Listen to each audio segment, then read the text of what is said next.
Sa buong buhay ni Itay, akala niya, siya ang pinakamakapangyarihan. Pero dahil, nagkamali siya ng taong pinagkatiwalaan, ang madrasta mo, at ang asawa mo, nagkasabwat. Sinipsip nila lahat ng dugo ng pamilya Lin. Itay, Pinasakitan ka nila. Itay. Itay. Itay. Gumising ka. Itay.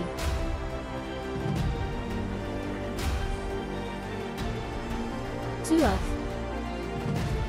May mukha ka pang magpakita dito. Si Chia. Siyempre, nandito ako para ihatid ang biyanan ko. Sa huling hantungan niya, Si Linding Hai ay, ang asawa ko sa pangalan lang. Patay na siya. Hindi ba dapat nandito ako?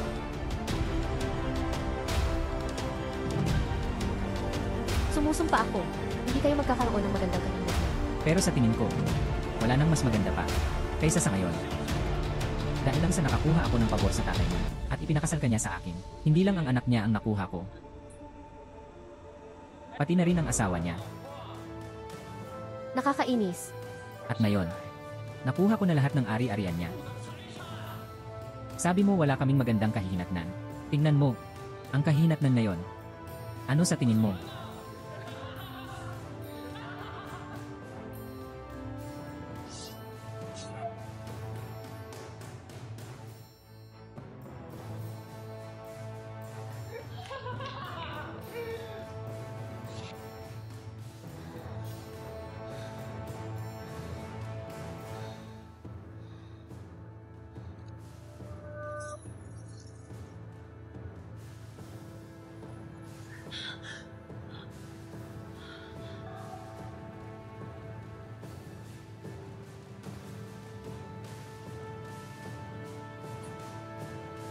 Nag-time travel ako. Tingnan natin anong oras na. Tulog pa rin.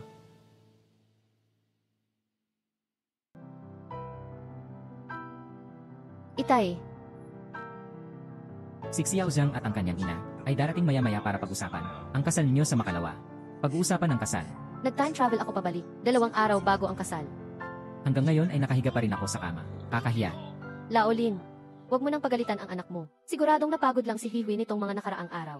Tingnan mo ang madrasta mo. Ang maalalahanin niya sa'yo. Ang maalaga niya sa'yo. Ang babaeng ito, sobra ang pag-aalala sa'yo hanggang sa mamatay ka. Lahat ng ari-arian ng pamilya Lin ay inaalagaan niya. Nasaan na sila ni Zhang Tengfei? Hindi ko matanggap ang pagmamalasakit niya. Bumangon ka na. Malapit na dumating si Xiao Zhang.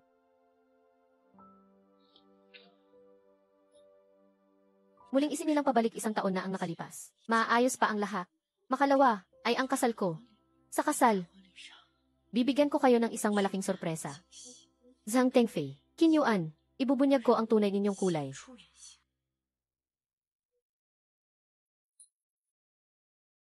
Tapos na ang palabas ninyo. Dahil binigyan ako ng Diyos ng pangalawang pagkakataon. Mararanasan ninyong lahat. Ang impyerno.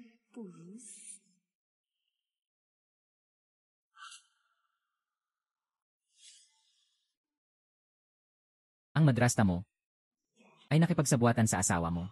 Nagkasundo sila. At nakuha pa niya ang asawa niya.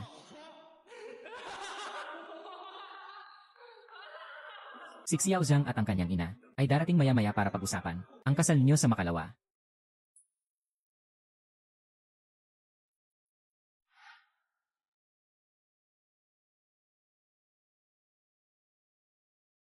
Ang gwardiya ng subdivision na ito ay talagang mapanghusga.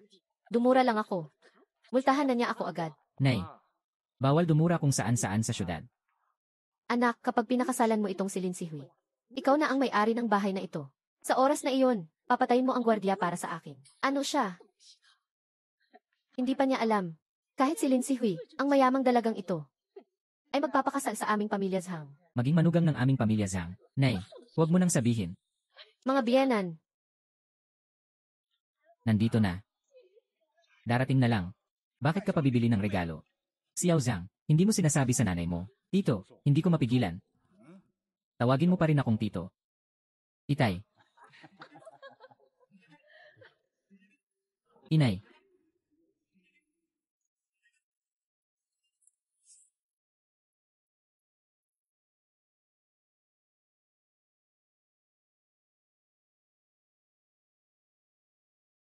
Magkita-kita tayo ulit, Zhang Tengfei. Sa pagkakataong ito, mas masahol pa sa kamatayan.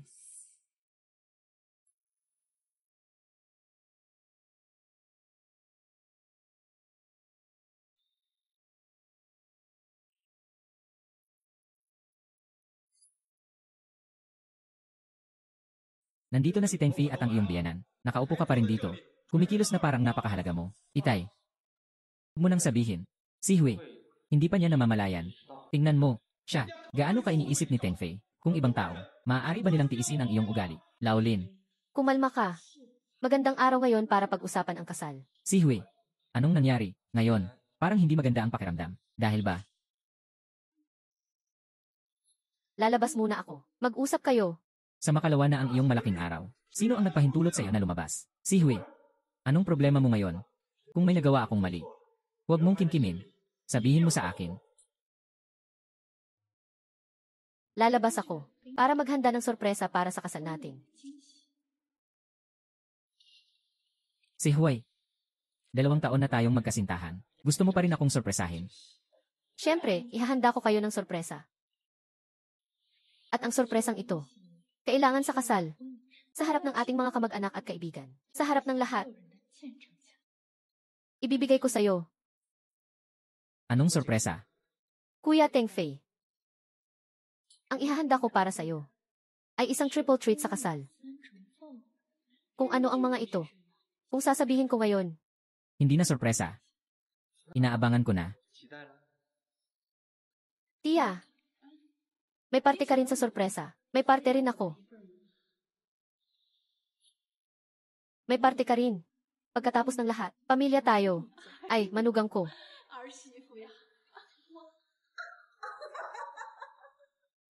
Huwag mong kalimutan na umuwi ng maaga. Ngayon, ang araw ng pagpapakasal ninyo ni Tengfei. Ngayon, hindi muna tayo magpapakasal. Pagkatapos ng seremonya ng kasal, pagkatapos kong ihanda ang triple surprise, saka ako magpapakasal sa kanya. Ganoon. Mas magiging makahulugan iyon. Mas may saysay. Bastos na babae. Ang lakas ng loob mong irapan ako.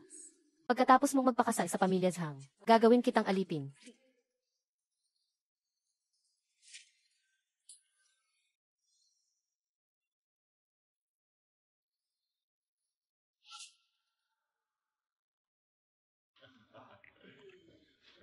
Si Yao Zhang, 5 taon na ang nakalipas. Pumasok sa aming kumpanya.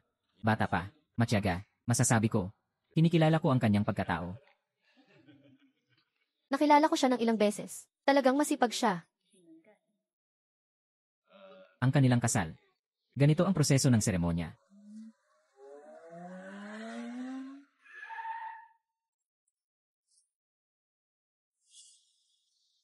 Ang trayong ito, tiyak na magbibigay sa inyong lahat ng isang malaking sorpresa. Magsimula na tayo. Unang tugtog.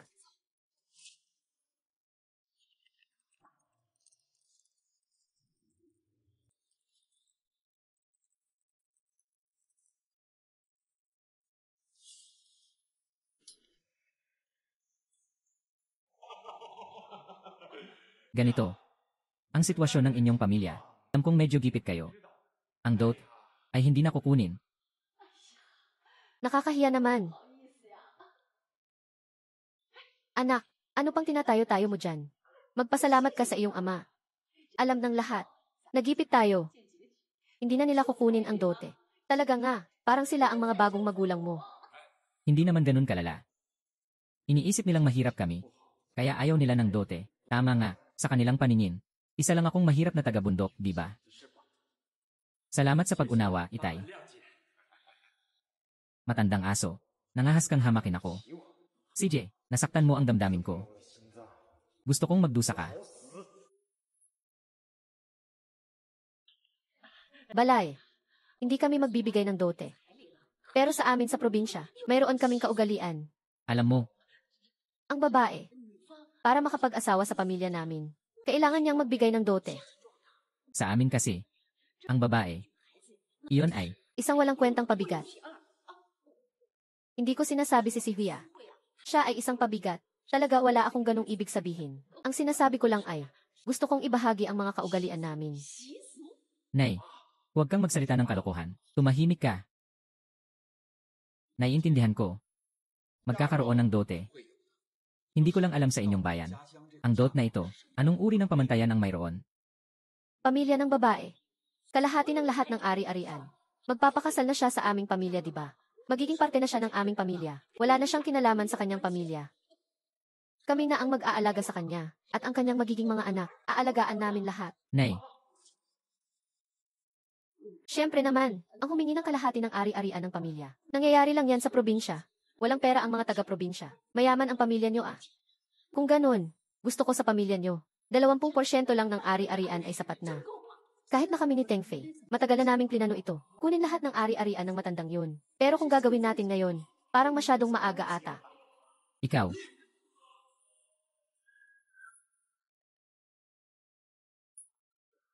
Li Chao. Sa buong Daxia, ang pinakasikat na pribadong detective. Mas magaling ka pa rin pala sa akin. Hindi ko alam ang pangalan mo. Pero ikaw, alam mo lahat tungkol sa akin. Ipinakilala ako ng isang kaibigan. Ako si Lin Si Hui. Gusto kong humingi ng tulong sa iyo. At sa loob ng 2 araw, Malalaman na ang katotohanan. ikakasal ako sa loob ng 2 araw. Ilalabas ko ang mga ebidensyang ito. Sa aking kasal. Ipa-play ko lahat. Isang interesting na trabaho. Kung hindi ako nagkakamali. Ang iniimbestigahan mo ay ang iyong asawa. Nangangaliwa. Parang ganun na nga. Mas malala pa doon. Alam mo ba kung sino ang kabit? Ang nanay ko.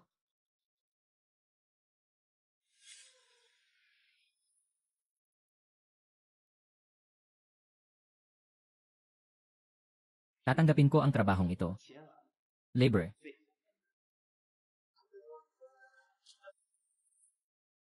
Magbigay ka pa ng mga detalye. Si Zhang Tengfei ay ang binata na itinaguyod ng aking ama. Matagal na siyang may relasyon. Sa aking madrasta. Matagal na silang nagsasabuatan. Binubulungan nila ang aking ama. Para makipagrelasyon ako kay Zhang Tengfei at magpakasal. Ang totoo, unti-unti nilang. Planong saktan ako at ang aking ama. At pagkatapos ay angkinin. Ang lahat ng ari-arian ng aming pamilya. Napakasama ng kanilang balak. Ella Lin, tutulungan kita. Kailangan kong makumpleto mo ang lahat ng ebidensya. Bago ang aking kasal. Ibubunyag ko ang lahat. Sa kasal, Nakakatuwa naman iyon. sapat na ba iyon? Ito lang ang unang bahagi ng plano ko sa kasal. May iba ka pang plano. May 3 bahagi ang plano ko sa kasal.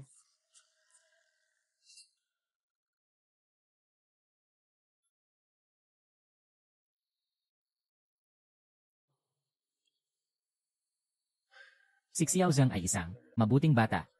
Masipag at maasahan. Sa tingin ko, mabibigay niya kay si Hui ang kaligayahan. Isa lang ang anak ko. Ang kayamanan at ari-arian ay walang halaga kumpara sa kaligayahan ni si Hui. Kamag-anak, Handa akong magbigay ng 50 milyong dote, 2 bahay, 2 kotse. Ang bait niya pala talaga. ano ba yung sinasabi mo? Ang sinasabi ko ay, ang anak naming si Teng Fei. Matalino at matalas siya. Simula pagkabata, sinabi ng manghula na, sa hinaharap, yayaman siya. Kung sino man ang magpakasal sa kanya, ay pinagpala sa 8 buhay. Nay, tama na. Ang 50 milyon na yan, malaki na talaga. Pero para sa pamilya nyo, Kasing liit lang yan ng butil ng linga. ang pamilya nyo, Lin, may 2 bilyon. Ako. Ikaw, sobra ka na. Nay, tama na. Mahal namin ni si Hui ang isa't isa. Paano mo nasasabi yan? 50 milyon. Malaki na yon. Mahaba pa ang panahon. Masyadong nagmamadali si Mama. Sa hinaharap, lahat ng pera ng pamilya Lin ay akin. Bakit ka nagmamadali ngayon? Paano kung masira ang kasal? Wala akong makukuhang pera. Sa tingin ko tapos na tayong mag-usap. Kumain na tayo.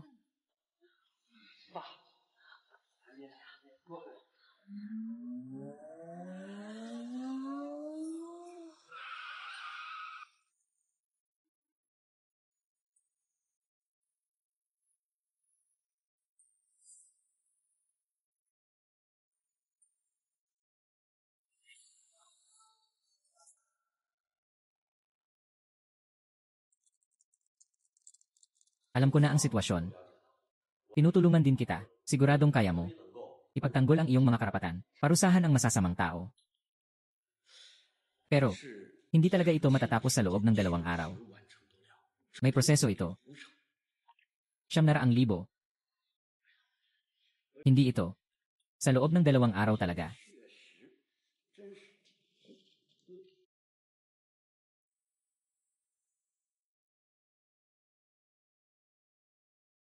Siyam milyon. Bibigyan kita ng 3 segundo. Para mag-isip. Aray. 3. 2.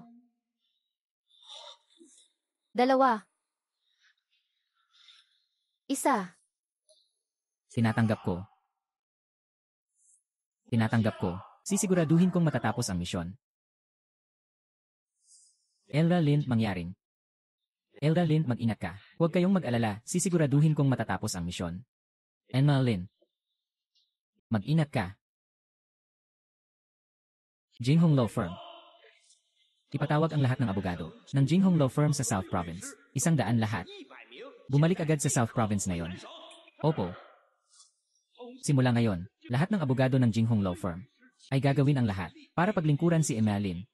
Maikli ang oras at mabigat ang gawain. Sa loob ng 2 araw, dapat matapos ang mahirap na gawain. Opo, 20 katao ang bubuo sa Evidence Collection Team. Makipag-ugnayan agad sa isang pribadong investigador na nagngangalang Lichao para sa pagkolekta ng ebidensya. 20 katao ang bubuo sa Public Relations Team. Nagpasan ang lahat ng komplikadong proseso. Sa loob ng 2 araw, dapat itong maging isang matibay na kaso. 20 katao ang bubuo sa Litigation Team. 100 katao ang maghahati-hati ng trabaho. Sa araw ng kasal makalawa, dapat ibigay kay Inalin ang dobleng regalo sa kasal. Ang regalong ito ay magiging kagulat-gulat. Simula ngayon, si CVI, ipagkakatiwala ko na sa'yo. Papa, huwag kayong mag-alala. Mamahalin ko si CV ng mabuti. Para sa'yo. Ituturing ko siyang parang sarili kong anak. Papa, huwag kang mahiya. Hindi na ako pwedeng uminom. Nay, ihahatid ko na kayo pauwi. Mag-ingat ka. Nay, mauna na kayo. May pag-uusapan lang kami ng biyanan ko. CJ, Ngayon, napaangat mo ang reputasyon ko. Pinakasalan mo ang isang mayamang dalaga. kahit mayaman, manugang mo pa rin siya. Pero, tungkol sa dote, hindi ako kontento. Hay naku, wala kang alam. Sa totoo lang, hindi ko naman talaga gusto ng pera. Gusto ko lang siyang bigyan ng leksyon. Bastos na bata, matuto ka nga. Sige na, aalis na ako.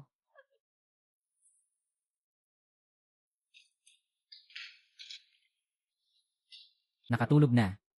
Pinalasing mo siya ng husto. Baliw ka ba? Nandito pa siya. Anong kinatatakot mo? Tulog na tulog parang patay.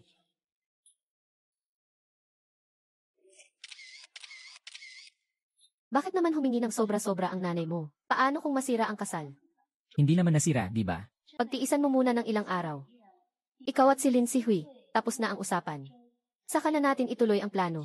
Ang hindi makapagtiis sa maliit na bagay ay hindi makakamit ng malaking tagumpay. Naiintindihan ko. Magpapakabait ako sa susunod na mga araw. Uunahin ko ang mas mahalaga. Cheng Fei, kapag nagtagumpay tayo, pera lang ang kunin natin ha. Palayain na natin siya. Naging mabuti siya sa akin itong mga nakaraang taon. Kung hindi dahil sa kanya noon, ibinenta na ako sa ibang bansa. Mas masahol pa sa kamatayan. Siya pa rin ang aking.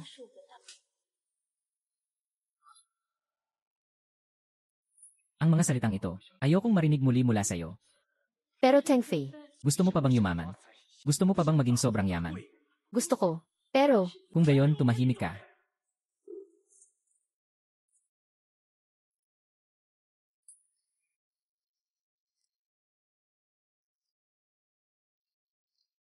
Hindi lang pagnanakaw, gusto mo ring pumatay.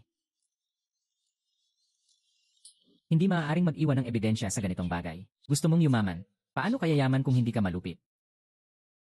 Halikan mo ako.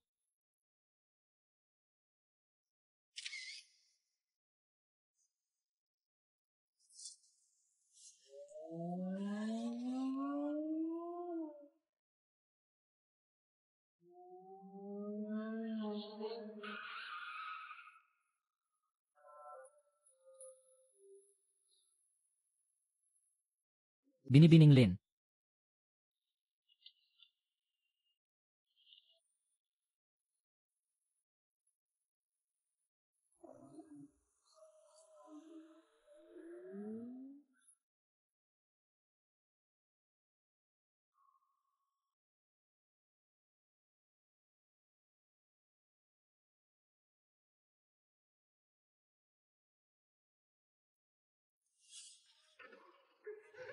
Wala nang mas.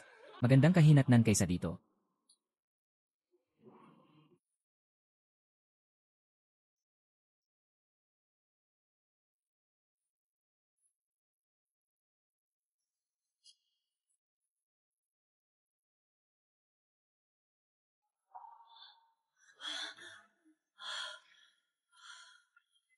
Binibining Lin, ngayon ang iyong malaking araw. Gising ka na ba? Aayusan ka na namin.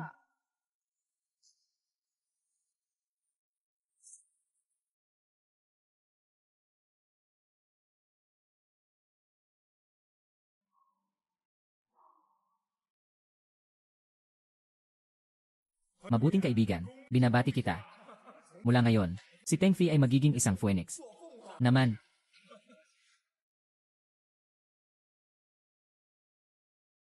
Nandito na ang lalaking ikakasal. Ang gwapo niya. binabati kita, lalaking ikakasal. Tio, Tengfi, pinakasalan mo ang anak ng pinakamayamang tao. Tengfi, Anak, mga importanteng tao ang bisita ng pamilya Lin. Kailangan mong galingan ngayon. magpakita ka. Nay, alam ko. Oras na. Aalis na ang babaeng ikakasal.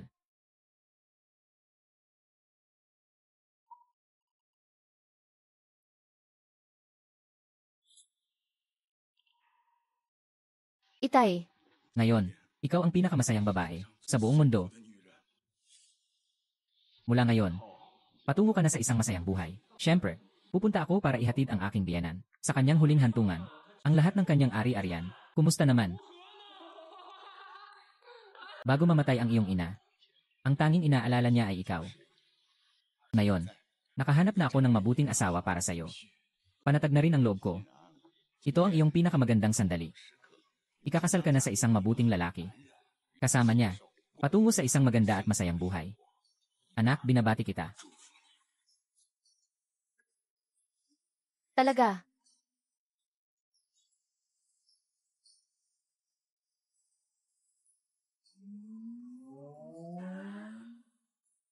Kasal mayon. Huwag ka nang tumingin sa cellphone. Naghahanda ako ng sorpresa. Hindi ko maintindihan kayong mga kabataan.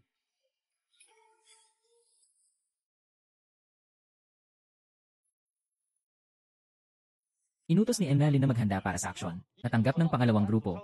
Inutos ni Emnalin na maghanda para sa aksyon. Sumali sa kakaibang kasong ito. Talagang nakakapanabik. Kailangan nating manalo ng isang magandang laban ngayon.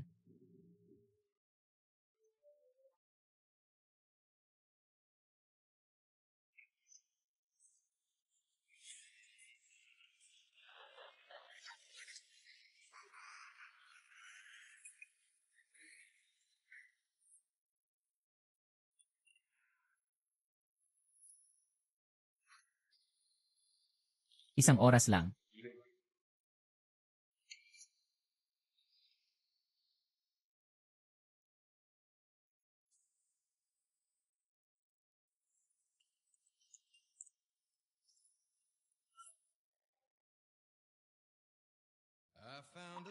Sa nakapupukaw na araw na ito, sinalubong natin si Emma Zhang Tengfei at ang kasal ni Emma Lin Sihui.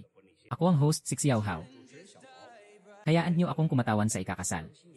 Upang batiin ang lahat ng mga bisita, nais ko sa lahat ng mabuting kalusugan. At good luck sa lahat ng bagay. Mga kaibigan, si Lin Sihui at Zhang Tengfei ay nagkakilala noong taglagas 2 taon na ang nakalipas. Nagmahalan at nagtulungan sila sa isa't isa. Sa wakas ay narito na sila.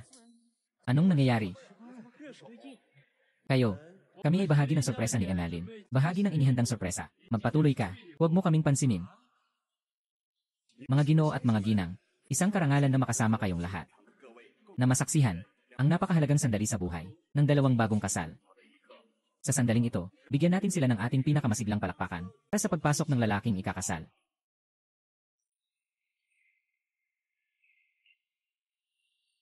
Tengfei, masaya ka ba ngayon? Masaya.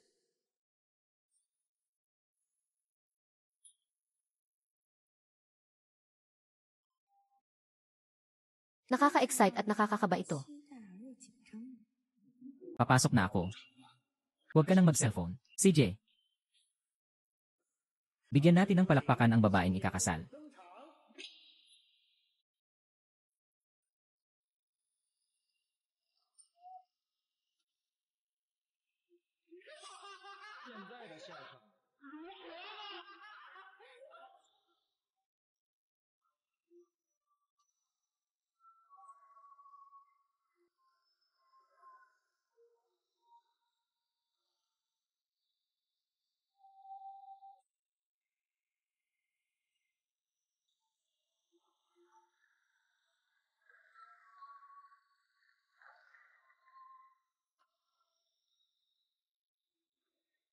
Magsisimula na ang palabas.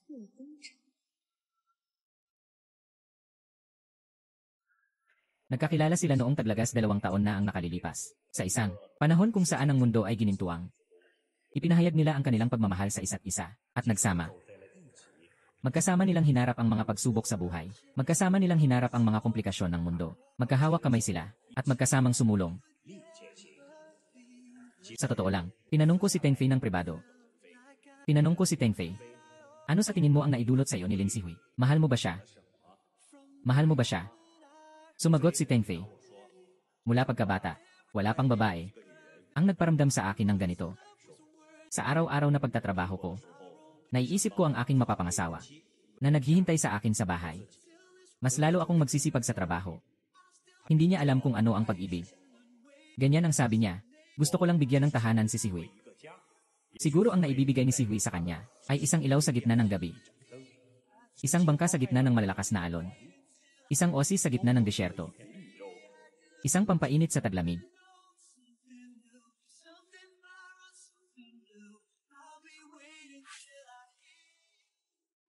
Tengfei, tatanungin kita ngayon. Sa sakit man o sa ginhawa, sa kalusugan man o karamdaman, sa hirap man o sa ginhawa, handa ka bang makasama siya habang buhay? Handa ako. Sumigaw ka ng malakas. Isigaw ang pangalan na laging nasa isip mo. Ang pangalan na gusto mong makasama habang buhay. Lin Sihui. Mahal kita. Handa ako. Bigyan natin ng palakpakan ang ating bride.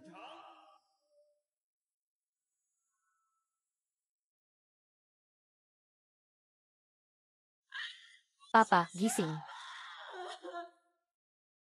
Wala nang mas hihigit pa sa sandaling ito.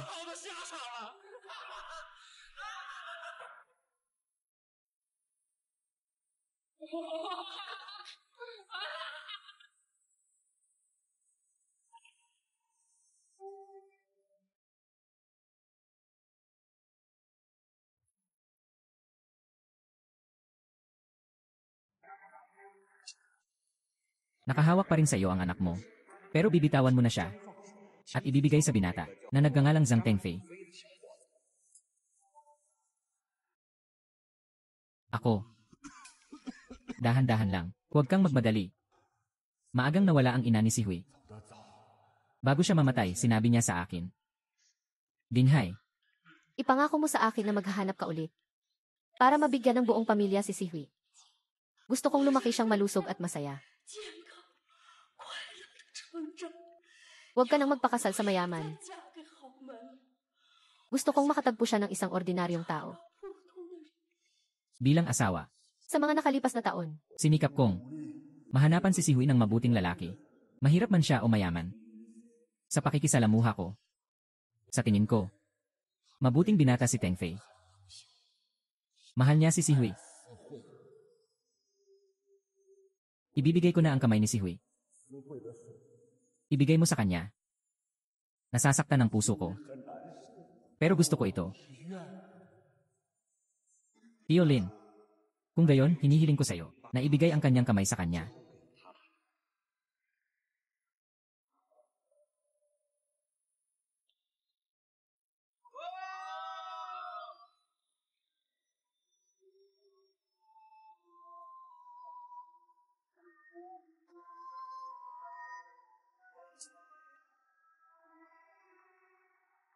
Si Hui, natanong ko na si Tengfei.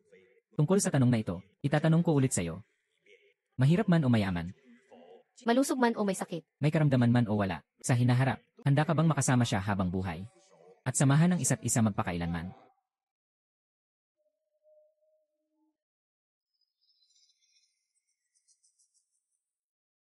Si Hui.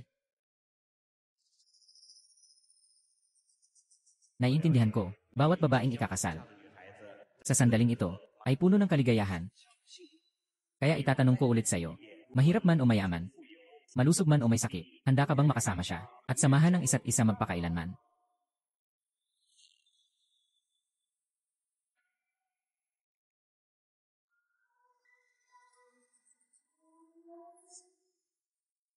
Ayoko. Anong nangyari? Anong nangyayari? Bakit ayaw pa rin niya? Ikaw,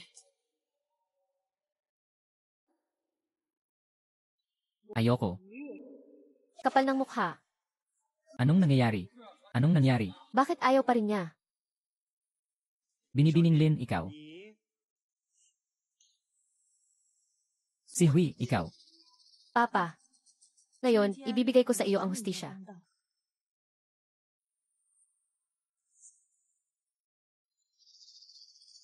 Nagbiro lang ako, ng kaunti. Sa lahat.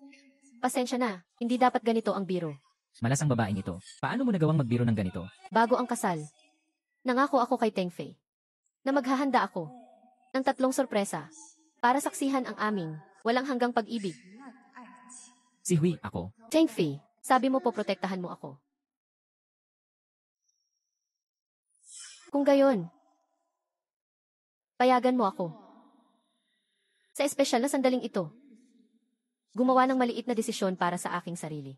Minsan lang ito. Ang mga kabataan ngayon ay napakakulit. CJ. Ginulat mo ako. Ang mga mayayamang ito ay napakagaling maglaro.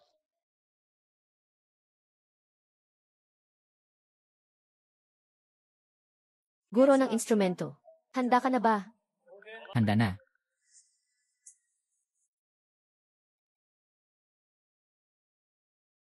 Guro ng instrumento. Handa ka na ba? Handa na.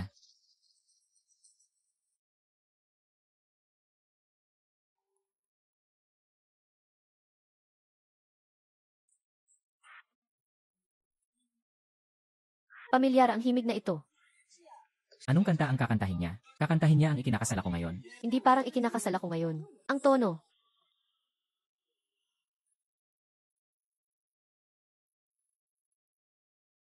Pinapanood kitang lumapit sa akin kasama siya.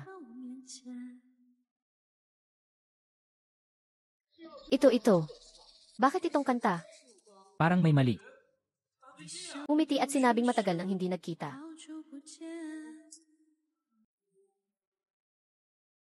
Pinapanood kitang lumapit sa akin kasama siya. Umiti at sinabing matagal nang hindi nagkita. Itay.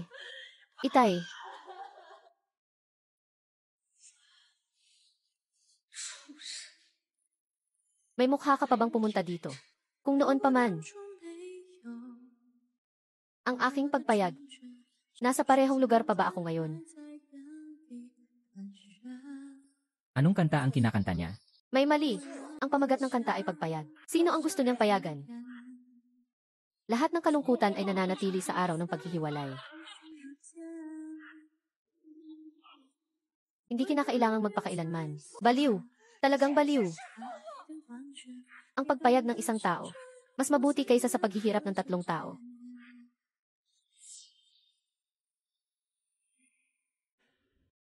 Ang aking kabataan na ibinigay ko sa iyo.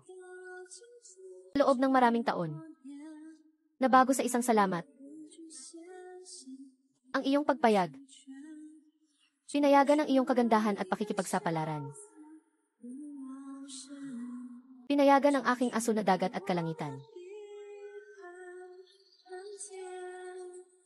Sige na, alam ko na. Ikakasal ang anak ng matandang iyon ngayon. Mamaya na lang. Anong nangyari dito?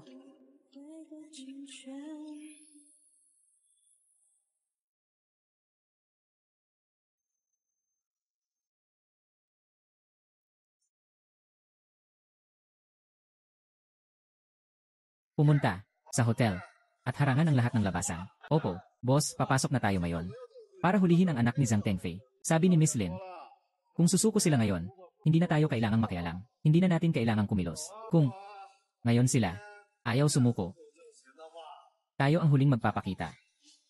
Hindi ko gusto ang mga ganitong tao. Inaasahan ko pa nga na hindi sila susuko para makapagpakita tayo.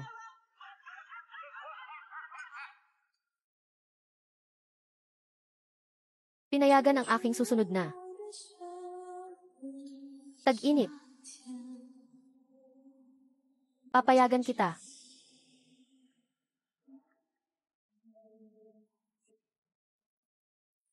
Si Hui, ikaw. Anong ibig sabihin nito? Ako.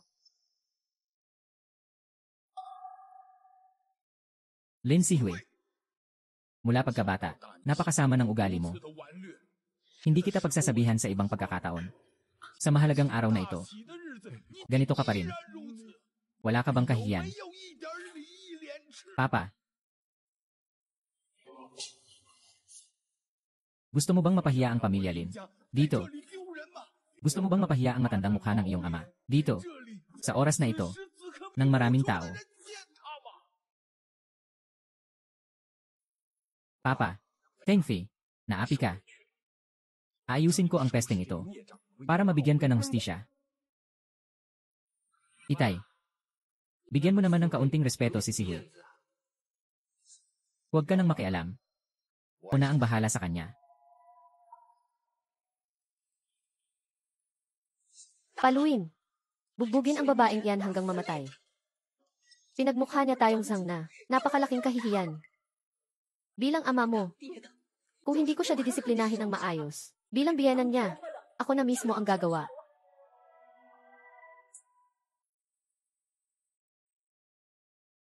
Itay, pareho ka pa rin gaya ng dati. Hindi mo ako pinapayagang tapusin ang sasabihin ko. Ano pa ang sasabihin mo? Simula pagkabata, kinonsinti kita, inalagaan kita, iyon ang pinakamalaking pagkakamali ko. Kasalanan ko. Dapat dinisiplina kita noong bata ka pa, para hindi. Naging ganito kang walang respeto at sumusuway sa batas. Walang galang sa nakatatanda. Itay. Lumuhod ka. Lumuhod ka. Tito, maraming tao rito. Sino ka ba? Pamilya ko ito. Umalis ka. Lumuhod ka. Lumuhod ka.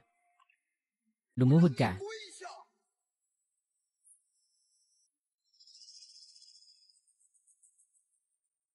Lumuhod ka.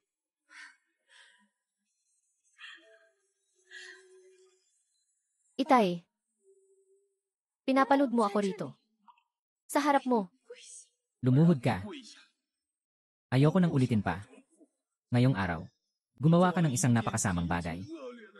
Pinahiya mo ang pamilya ng asawa mo sa isang napakasayang okasyon. Napahiya sila.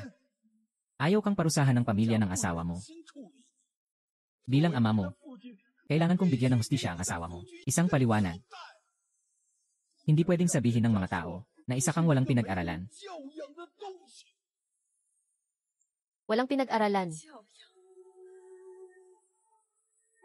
Papa, hindi mo ba gustong malaman ang dahilan sa likod nito? Kahit gaano pa kalaki ang dahilan, hindi ka dapat gumawa ng gulo sa kasal. Sundin ang asawa, saan man siya magpunta. Malapit ka nang maging manugang ng pamilyang Zhang, at ngayon, pinapahiya mo ang pamilyang Zhang sa kasal na ito. Pinapahiya mo sila. Pinapahiya mo ang pamilyang Zhang sa kasal na ito.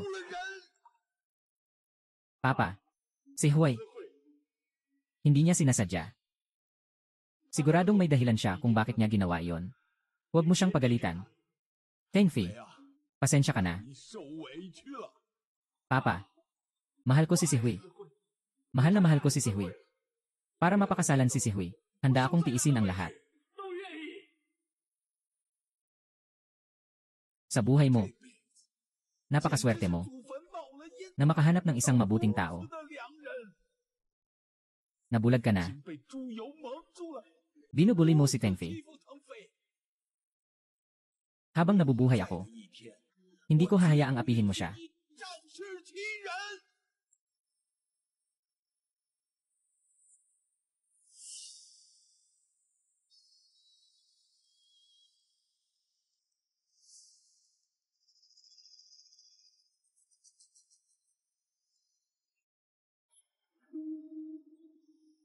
Umakyat ka na sa entablado. Kung hindi ka aakyat, hindi magsisimula ang palabas. Si Zhang Tengfei lang ang mag-isang aarte. Bakit niya ako tinitingnan ngayon?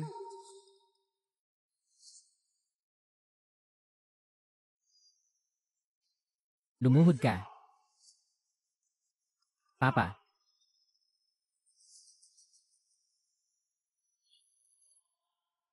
Ikaw. Papa. Babae si Hui. Paano niya magagawa ito sa harap ng maraming tao? Lumuhod. Papa. Ako ang asawa niya. Hayaan niyo akong lumuhod. Hayaan niyo akong pumalit kay Hui. Tanggapin ko ang parusa. Isinilang ko ang isang salot. Pinilit niya ang isang mabuting tao na maging ganito.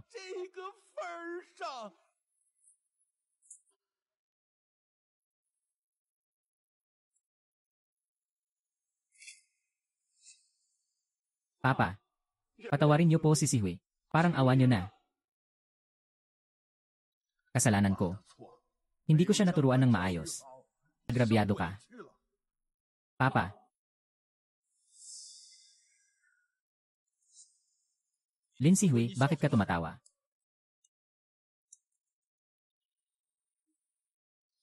Magaling kang artista. Ang galing mo sa pag-arte mag-isa. Mukhang kailangan ko ng makialam. Ngayon, ipapakita ko sa'yo. Ang batas ng pamilya Zhang. Hindi ko alam ang ibig mong sabihin. Hui, mayroon ba tayong hindi pagkakaunawaan? Kung may nagawa akong mali, sabihin mo sa akin. Ang hirap palang pagsilbihan ng isang mayamang babae. Napakasama ni Hui. Magbabago ako. Hui, hindi mo ako dapat pagbintangan. Magbabago ako. Susundin ko ang lahat ng gusto mo. Huwag ka nang magalit, please. Para siyang spoiled brat. Kung mag-aasawa ako, hindi ko pakakasalan ang katulad ni Hui. Hui, kung may hindi pagkakaunawaan, sabihin mo. Itigil mo na yung mga masamang ugali mo. Ganito na ang lagay ni Xiao Zhang. Ano pa ang gusto mo? CJ. Papa. Nasinop ko na ang sampal. Tiniis ko na lahat ng bintang. Ngayon, sasabihin ko sa'yo, Zhang Tengfei. Kung anong klaseng tao siya. May masamang balak siya. Akala mo ba mahal niya talaga ako? Ako lang ba talaga ang babae niya? Hui, ikaw. Tumahimik ka. Sasabihin ko sa'yo ngayon. Kung anong klaseng tao siya.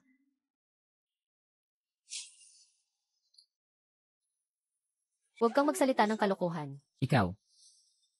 Biyenan, isa lang ang itatanong ko sa'yo. Si Hui, isa ba siya sa mga babae ng pamilya Zhang? Ang manugang, parang kalahati, kung anak na babae, di ba? Kung ang anak ay nagkamali at napahiya ang nakatatanda, bilang nakatatanda, may karapatan ba akong disiplinahin siya?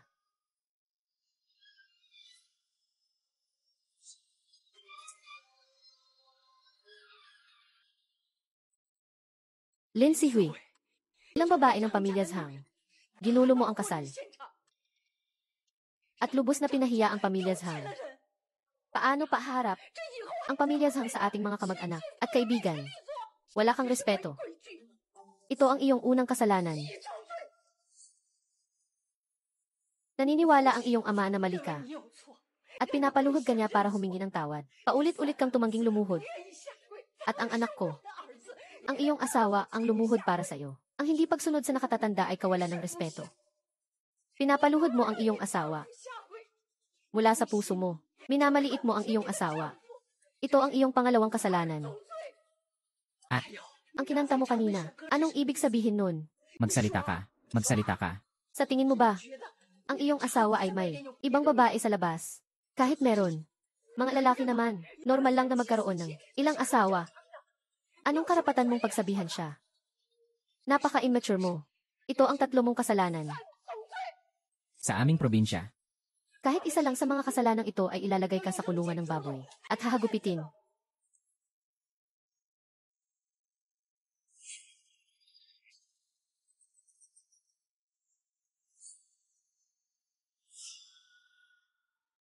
Ano nang gusto mong sabihin? Bilang nakatatanda, tuturuan kita ng leksyon ngayon. Para malaman mo kung ano ang pagiging babae.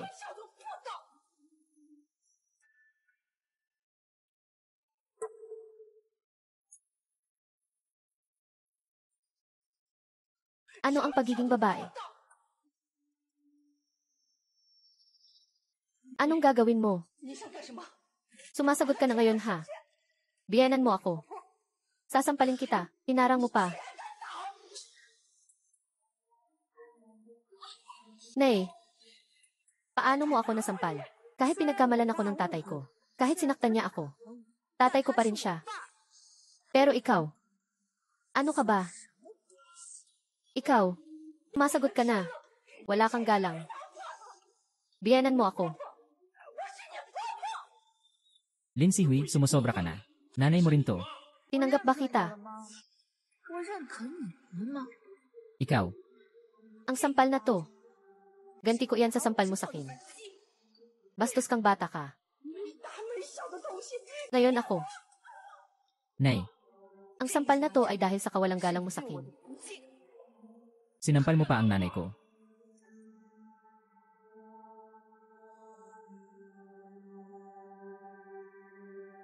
Kumalma ka. Tiisin mo lang. Mamaya. Maraming pagkakataon para patayin siya. Si Huwei. Paano mo nagawang saktan ng ating ina? Kung ako ang nagalit sa'yo, ako ang harapin mo. Ako ang harapin mo. Ako ang harapin mo.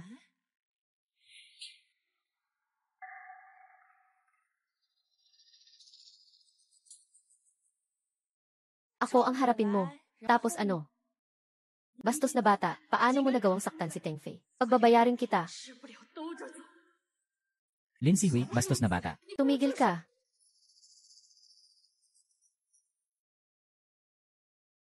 Yuan. Bakit ngayon ka lang? Laolin, anong nangyari? Paano mo hinayaan si Sihui na mag-asal ng ganito? Matapos ang mahabang paghihintay. Sa wakas ay dumating ka na. Mabuti, kumpleto na.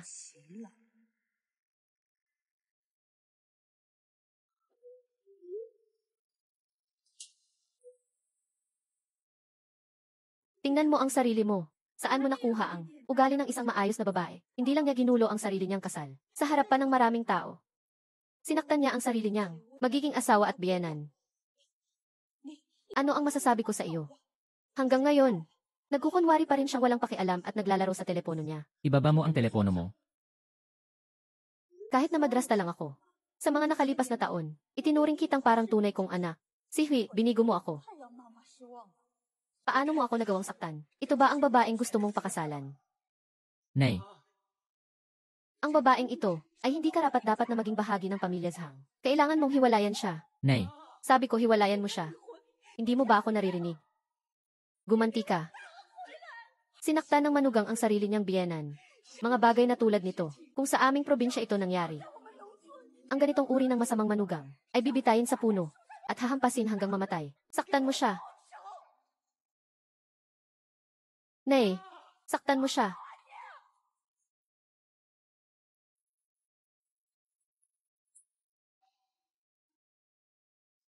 Nay, saktan mo siya. hindi pwede, hindi ko pa siya napapakasalan. Hindi ko pa nakukuha ang mga ari-arian ng pamilya Lin. Nagplano ako ng maraming taon, hindi maaaring masayang ang lahat. Humingi ka ng tawad sa nanay ko.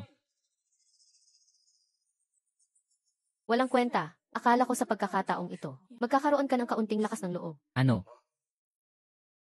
Lahat ng tao ay narito para sa aking kasal ngayon. Pero gusto kong sabihin dito ni Lin Sihui. Mula sa simula, hindi ko binalak. Napakasalan ang lalaking ito. Gusto ko lang, gamitin ang kasal na ito bilang plataporma para tipunin ang lahat ng aking mga kamag-anak at kaibigan. At ilantad ang tunay na kulay ng lalaking ito. Ibunyag ang tunay niyang pagkatao.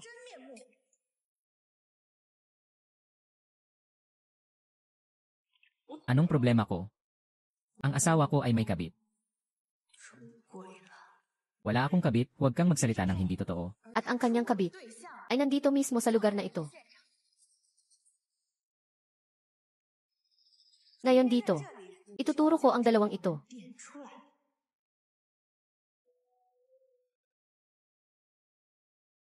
Ngayon dito, ituturo ko ang dalawang ito. Ngayon, Oras na para tumahimik ka. Lin Sihui, normal lang na ang isang lalaki ay magkaroon ng maraming asawa. Hindi ba normal lang iyon? Ngayon ang araw ng iyong kasal. Bakit mo kailangang ipahiya ang lahat? Ganito ba kapangit? Kahit na si Teng Fei ang unang nagkamali, dapat niyo itong ayusin ng pribado. Hindi ba pwedeng pag-usapan ng sarilinan? Si Hui, wala akong.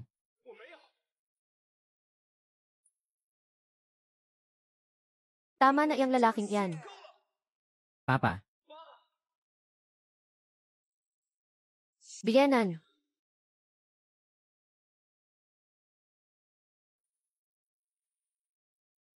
alam ko na. Bakit mo kailangang gumawa ng eksena? Niloko ka ng lalaking ito. Ayaw mo nang pakasalan siya. Naiintindihan kita. Pero tingnan mo.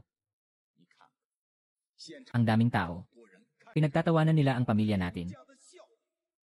Hindi ka ba makapagtiis? Magtiis ka. Pambababae. Malaking bagay ba yon? Ituloy mo ang kasal. Pagkatapos na lang natin pag-usapan. Magtiis ka muna para maging mapayapa ang lahat. Umatras ka muna para maging malawak ang iyong mundo. talaga. Magtiis. Magiging mapayapa ba talaga? Sundin mo si Papa. Napakaraming karanasan na ni Papa sa buhay. Ang batang si Teng Fei ay isang napakahusay na tao. Bakit hindi ka nagsasalita? Ang madrasta mo, nakikipagsabuatan pala sa asawa mo.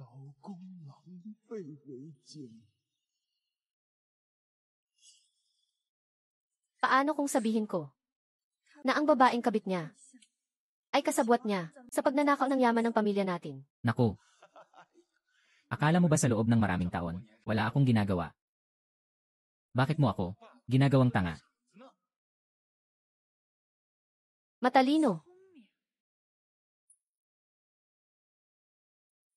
Napakatlino ko, papayag ba ako na makuha ng iba?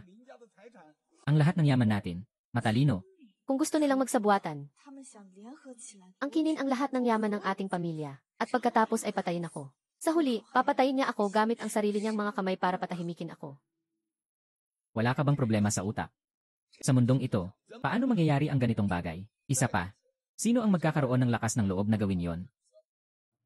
Akala mo ba mahina ako? Sa loob ng maraming taon sa mundong ito, hindi ko man naranasan ang digmaan. Kahit papaano ay nakalubog na ako sa mundo ng negosyo. Masasabi kong, sa loob ng 40 taon sa Great Xia, hindi pa ako natatalo. Ang sinasabi mo, ay nasa imahinasyon mo lang. Sa mundong ito, Pa, nakakatawa ka talaga. anong ibig mong sabihin? Kaya pala nakakatawa ka talaga. Gigisingin kita ngayon. Ikaw. Ang taong ng babae sa asawa ko ay nandito mismo. Ang taong iyon ay ang aking madrasta, si Qin Yuan.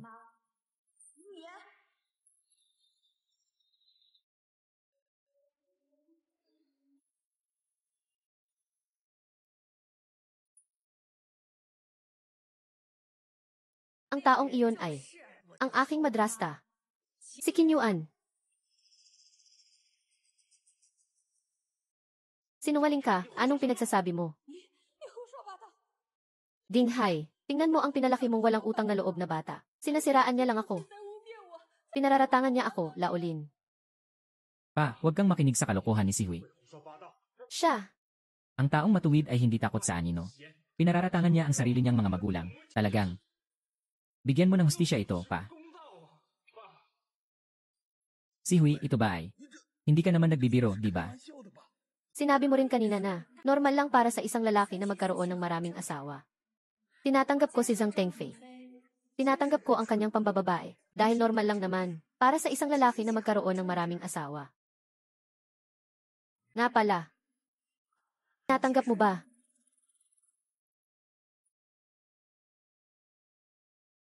Lin Si Hui, paano kita naagrabyado? Sinasira mo ang reputasyon ko ng walang dahilan. Wala siyang ebidensya. Napakasikreto namin ni Qin Yuan.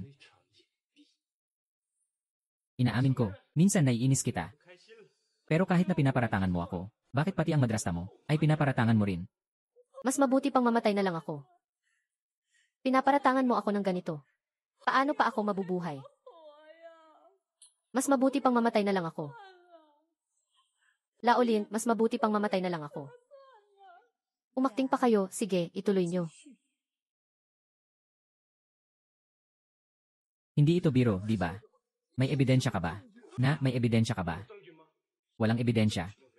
Bakit mo ako pinaparatangan? Ebidensya. Natuklasan na ba talaga niya? Anong ebidensya? Nasa cellphone ba niya? Hindi pwede. Hindi ko pwedeng isugal na may ebidensya talaga siya. Kung gusto niya ng ebidensya, sige. Kung gusto niya ng ebidensya, CJ.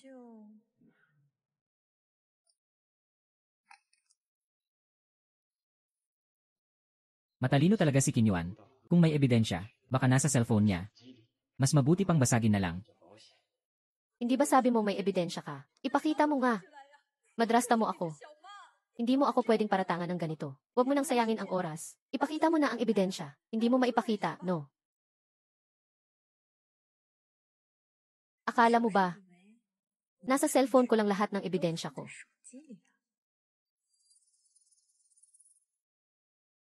Wala ka talagang ebidensya. Pinaparatangan mo lang ako.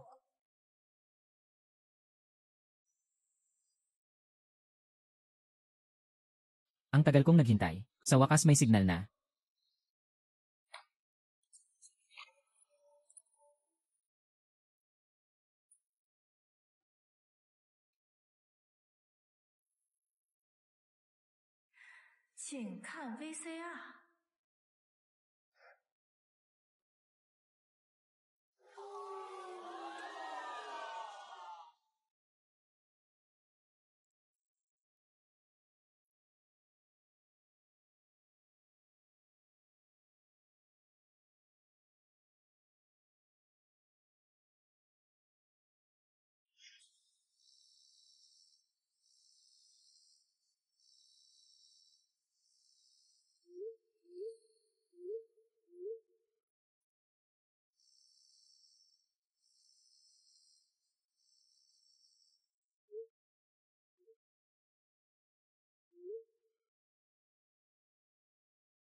Hindi ito totoo.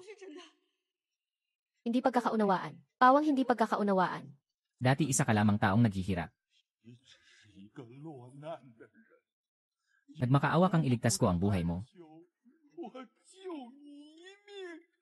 Nakalimutan mo na ba? Ginoong Lin, parang awa mo na, iligtas mo ako. Mag-usap tayo ng maayos. Ibebenta nila ako sa ibang bansa. Mamamatay ako. Humihingi sila ng 500,000 ransom. Wala na bang batas sa mundo? Naging mabuti ako sa iyo sa nakalipas na 10 taon. Hindi pagkakaunawaan lang ang lahat. Hindi pagkakaunawaan, lahat ay hindi pagkakaunawaan. Gusto mo pa akong patayin?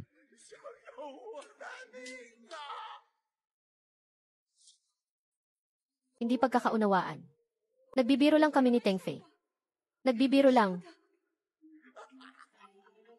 Itay, huwag kang magalit. Magtimpi ka muna para maging mapayapa. Umatras ng isang hakbang para lumawak ang pananaw. Hindi ba't ikaw ang nagsabi niyan? Itay, huwag mong sirain ang iyong kalusugan. Hindi mo ba ako pinayuhan na tanggapin ito kanina? Ngayon, payuhan din kita. Maging mapagbigay ka. Ikaw na suwel na anak. Qin Yuan, simula ngayon ako. Aayusin ako ng matandang si Teng Fei. Protektahan mo ako. Hindi pagkakaunawaan lang. Ikaw na babaeng impakta. Burahin ang chat history. Bakit hindi mo binura? Hindi ko na maprotektahan ang sarili ko. Proprotektahan pa kita. Umalis ka na. Huwag ka nang umasa pa. Nabunyag na ang lahat. Simulan na ang plan niya. Plan E. Paano kung mabunyag ang lahat? Anong gagawin natin? Matagal ko nang naisip yan. Kahit mabunyag pa ang tungkol sa atin. Wala silang magagawa sa akin. Lumabag ako sa batas. Nakagawa ba ako ng krimen? Ikaw si Anran Hume, pero nawala na ang lahat sa akin. Huwag kang mag-alala, hindi mangyayari yan. Pero paano kung mabunyag ang lahat? Hindi ba't masasayang lang ang lahat ng pinaghirapan natin? Paano masasayang? Kahit na mabunyag pa ang ginagawa natin. Makakatakas pa rin ako dala ang daan-daang milyong cash. Hindi rin tayo lugi. Kung ganoon, kapag nabunyag ang lahat, sisiraan ko si Lindinghay. Tapos, ihiwalayan ko siya. Kukunin ko ang kalahati ng mga ari-arian niya.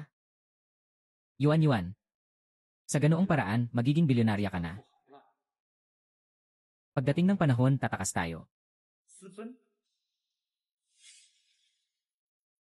Nabunyag na ang lahat. Wala na akong dapat ikatakot. Anong tinatawa-tawa mo? Bakit ka tumatawa sa akin? Ano naman kung tumawa ako?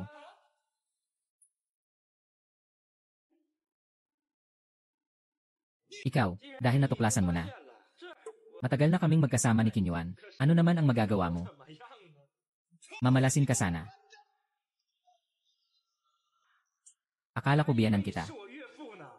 Kung hindi ko lang gustong pakasalan si Lin Sihui, akala mo ba respetuhin kita? Ano ka ba? Matandang aso.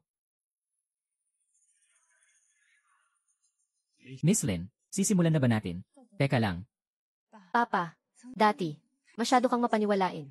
Ngayon, pagdusahin ko ang puso mo. Para sa hinaharap, hindi ka na maluloko. Hindi ka na malilinlang. Hindi ka na masasaktan. Matandang hukluban, sasabihin ko sa'yo. Matagal ko ng plinano to. Uunahin ko ang babae mo. Tapos ubusin ko ang pera ng kumpanya mo. Alam mo na ngayon. Ano ngayon? Ano ngayon?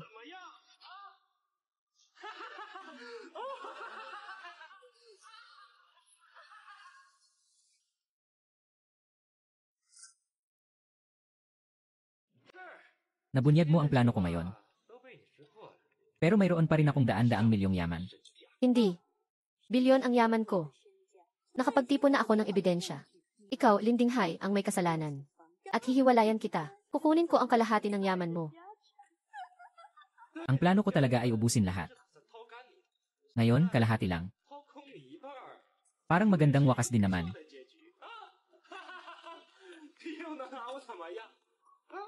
Ano ang magagawa mo sa akin?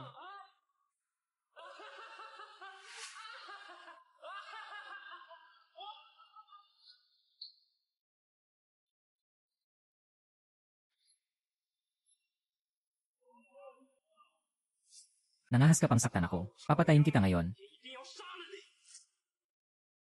Nangahas ka pang galawin ako. Baby, kukunin ko ang buhay mo ngayon.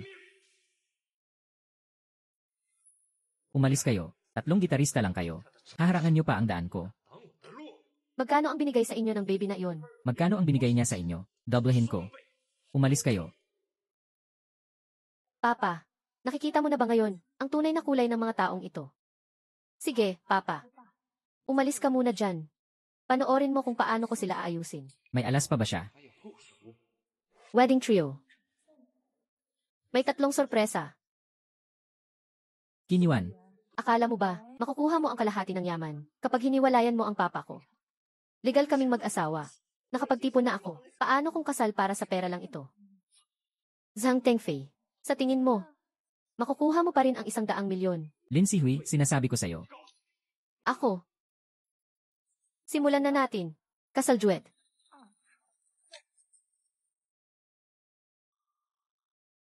Pangalawang sorpresa.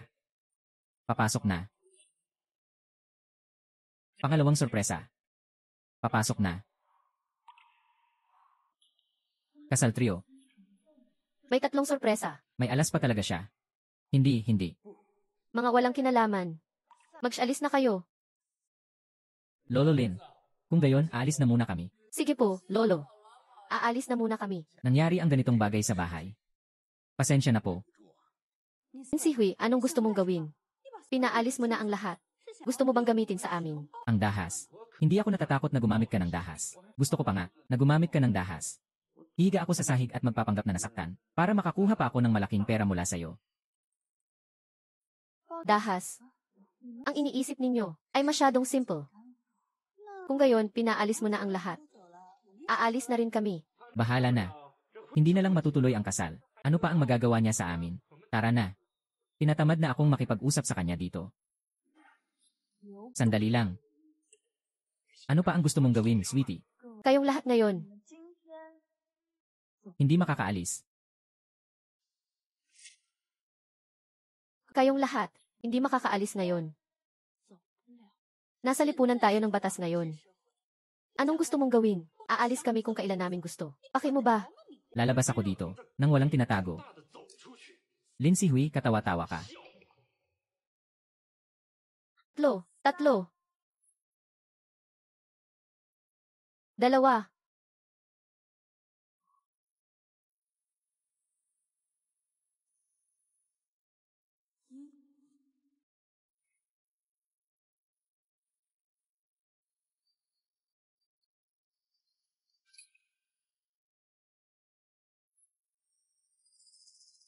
Zero. Umalis kayo. Sino kayo? Magandang araw, Inakin. Galing kami sa isang law firm. Abogado. Ang laki ng eksena nyo. Sabi niyo abogado kayo. Baliw. Ipinagkatiwala sa amin ni Emeline ang dalawang kaso. Ang unang kaso ay, ang pagsampa ng kaso laban sa iyo dahil sa panloloko sa kasal. Emba Kinyuan. Ang kahilingan ng kliyente ay, ang kasal nyo ni Emeline Dinghay ay automatikong mapapawalang bisa. At babayaran mo ang kabuang halaga ng pinsala. 68,025,300. May sakit ba kayo? Sa kahilingan ni Emeline, magsasampa kami ng kaso laban kay Emma Zhang Tengfei dahil sa panloloko sa kasal. At panghihingi ng malaking halaga ng dote. Inuutos namin na ibalik mo ang lahat ng dote. Buti na lang, hindi ako sinisingil ng malaking halaga. Ibabalik ko lang naman ang dote, di ba? Wala yon. Baliw, ibabalik ko yan sa ibang araw. Hindi ko naman kailangan ang doteng yan. Sige, aalis na ako. Sino naman kayo? Zhang Tengfei, ikaw ay pinaghihinalaan ng panloloko sa kasal at tangkang pagpatay. Kina Lin Dinghay at Lin Sihui, mag-ama. Natuklasan din namin sa aming investigasyon na habang nagtatrabaho ka sa Lin Group, ikaw ay pinaghihinalaan din ng paglustay ng pondo ng kumpanya na nagkakahalaga ng mahigit 110 milyon. Pakikipagtulungan sa investigasyon. Sumama ka sa amin. May ebidensya ba kayo? Bakit niyo sinasabing naglustay ako ng pondo? Mali ang paratang na ito. Ito ang warrant of arrest. Sumama ka sa amin. Lin Sihui. Hindi kita patatahimikin. Wala akong kasalanan. Wala akong kasalanan. Lin Sihui, maghintay ka lang. Habulin. Huwag ninyong hulihin ang anak ko. Anong karapatan ninyong hulihin ang anak ko? Anong karapatan ninyong kasuhan ako? Bakit ako magbabayad ng ganito kalaking halaga? Si Imakin at Emma Lin, sa mga taon ng kanilang mapanlinlang nakasal, ay nakapanloko sa pamilya Lin ng 78 mamahaling bag na nagkakahalaga ng 9 milyon, mga mamahaling damit at alahas. 1,800 na nagkakahalaga ng 24 na milyon, 3 sasakyan, 10 milyon. Laolin, ako. Laolin, kakasuhan ako ng anak mo. Wala akong ganyang kalaking pera. Hindi ko kayang bayaran, Laolin. Akala mo ba, makukuha mo ang ari-arian ng tatay ko kapag hiniwalayan mo siya? Sihui, patawarin mo ako. Nagsasalita lang ako dahil sa galit. Wala kang makukuhang kahit isang kusing. Babayaran mo pa ang lahat ng perang ginastos mo sa mga nakaraang taon. Hindi ako nanloko sa kasal. Bakit ninyo sinasabing nanloko ako sa kasal? Hindi ako nanloko sa kasal. Pumunta na kami sa bayan nyo. Matapos ang aming pagsisiyasat at pagtatanong, planado ang panloloko mo sa kasal. Sinadya mong lumapit kay Emma Lin Dinghay. May nagplano para ibenta ka. Para makuha mo ang awa ni Emma Lin Dinghay. Ang pagkikita niyo ni Emma Lin Dinghay ay isang patibong na plinano mo. Hindi. Nahanap na namin ang taong nakipagsabuatan sa iyo. Kinyuan, dapat mong isipin kung paano mo babayaran ang perang ito upang makakuha ng mas magaan na parusa.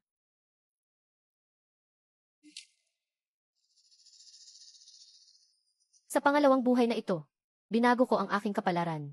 Sa pagkakataong ito, hindi namatay ang aking ama. Hindi sila nakatanggap ng nararapat na parusa. Pero bakit? Bakit parang may kulang sa puso ko?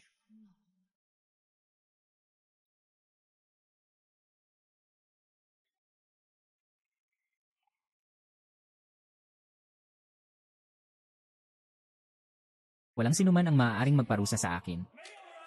Lin Sihui. Mamalasin ka sana.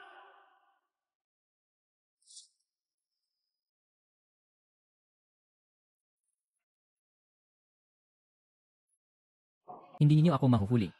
Ako si Zhang Tengfei. Ay isang bilyonaryo pa rin.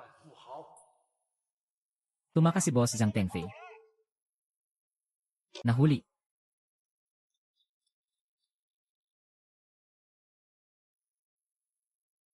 Lin Sihui, nakatakas na ako.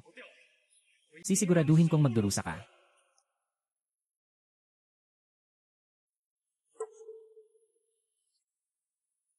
Nahuli na ang tao. Hindi siya nakatakas.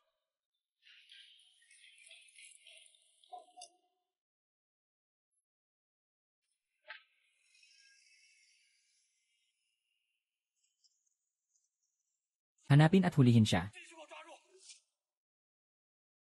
Pagkatapos kong mabuhay muli, tuluyan ko nang tinanggal ang lalaking manloloko sa aking mundo.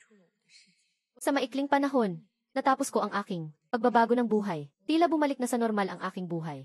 Sinalubong ko ang isang bagong buhay, na humaling ako sa karagatan ng mga libro. May ginto sa mga libro. Sa mga tahimik na sandaling ito, nararamdaman ko ang kaganapan ng aking espiritual na mundo. Ngunit, ang aking puso ay palaging walang laman. Dapat pa ba akong maniwala sa pag-ibig? Bakit? Sa aking buhay, ang unang tunay na pag-ibig ko ay natapos sa ganitong paraan. Natapos. Ngayon ako ay naging isang pesimista. Siguro, mula noong unang araw na ako ay muling isinilang. Ako ay nagbago.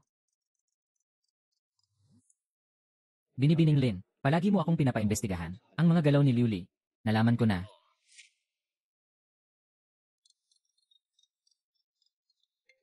Binibining Lin, palagi mo akong pinapaimbestigahan ang mga galaw ni Liu Li. Nalaman ko na. Nang araw na umalis ako sa kasal, nakita ko ang kanyang galit na tingin. Alam ko, hindi niya tiyak makakalimutan ang paghihiganti para sa kanyang anak. Sa nakaraang buhay, ang aking inosente at mapagtiwalang sarili ay hindi mapagtanto. Ang tingin na yon. Pero sa pagkakataong ito, alam ko kung ano ang ibig sabihin ng tingin na iyon. Binibining Lin, talagang napakahusay mo sa paghula. Sa buhay kong ito, wala pa akong hinangaan na kahit sino. Pero humahanga ako sa'yo. Sabihin mo na ang mga detalye. Noong panahong iyon, sinabi mo sa akin, Binibining Lin, matagumpay na natapos ang misyon.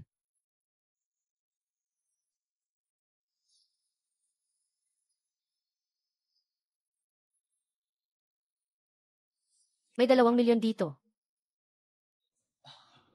Hindi ganito karami. Gusto kong tulungan mo akong gawin ang isang bagay. TJ, Si Zhang Tengfei ay nakatanggap ng nararapat na parusa. Pero ang kanyang ina na si Liu Li ay tiyak na gagamit ng iba't ibang paraan para gumanti sa akin. isa lamang siyang babaeng walang pinag-aralan. Bantayan mo siya sa loob ng 1 taon. Kung wala siyang anumang galaw, hindi mo na siya kailangang bantayan pa. Kung mayroon siyang anumang galaw, iulat mo sa akin. CJ. Binibining Lin, para kang si Zuch Layang na nabuhay muli. Binibining Lin, para kang si Zuch Layang na nabuhay muli. Talaga. 4 na buwan na akong walang balita. At ikaw, 4 na buwan na ang nakalipas. Nahulaan mo na, ang magsasakang si Liu Li ay gaganti sa'yo. Totoo nga. Napakahusay mo talaga. Ganito kasi yon. Nitong mga nakaraang araw, napansin ko, si Liu Li ay nagsimulang pumunta sa ilang mga botika. Botika. Noong una, hindi ko masyadong inisip. Pero, isang araw, palihim akong pumasok sa kanyang bahay. Natuklasan ko, naghanda siya ng concentrated sulfuric acid.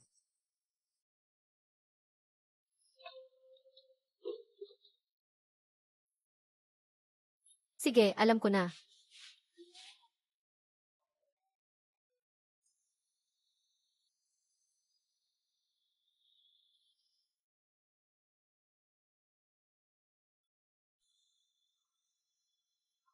Papa.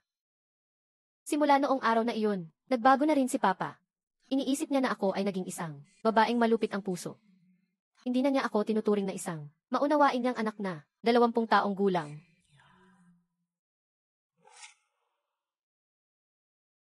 Maaari mo bang patawarin si Kinyuan? Naghiwalay na kami. Wala na siyang magiging anuman sa hinaharap. Huwag mo na siyang pagbayarin para sa mga pagkalugi sa mga nakaraang taon. Sige na. Kung hindi niya kayang magbayad, makukulong siya. Papa. Gusto kanyang patayin. Gusto niya ang lahat ng sa iyo. Hindi naman nangyari, di ba? Plano niya lang. Plano, naiintindihan mo ba? Ang plano ay hindi pa natutupad.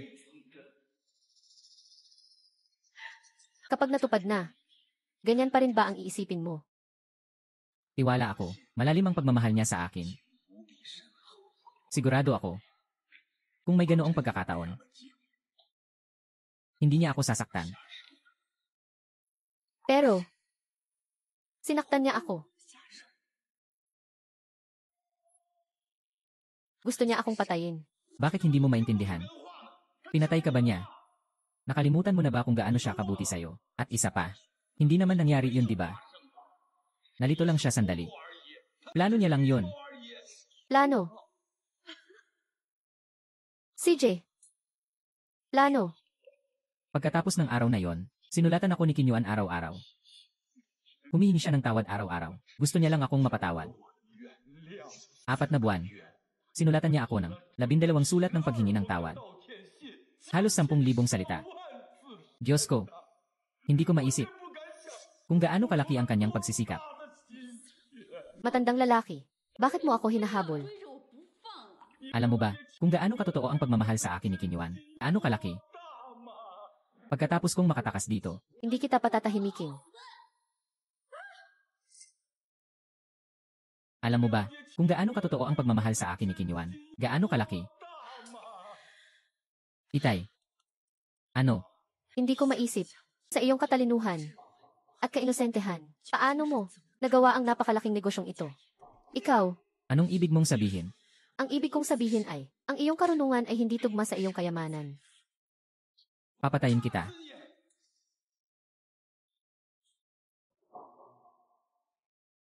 Wala ka ng pag-asa.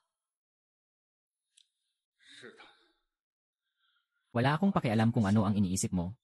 Matagal ko na siyang nakasama. Kahit gastadora siya. Kahit may masamang balak siya.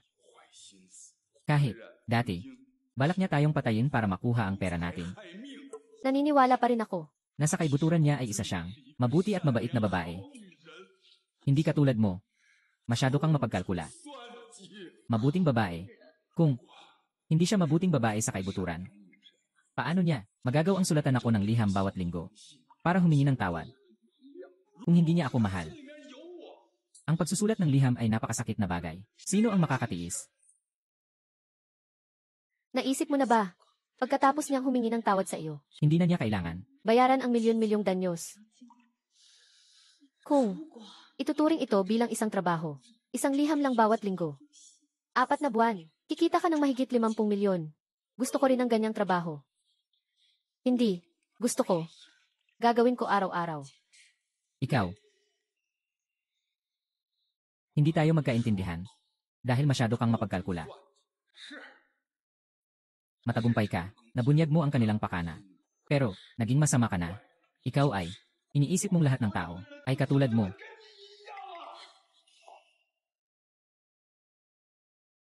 Kahit ano sa tingin mo ngayon?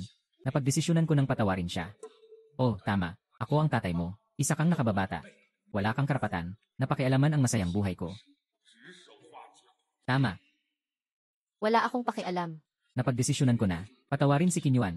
Ano ang iniisip mo? Ano ang iniisip ko? Tay. Basta masaya ka.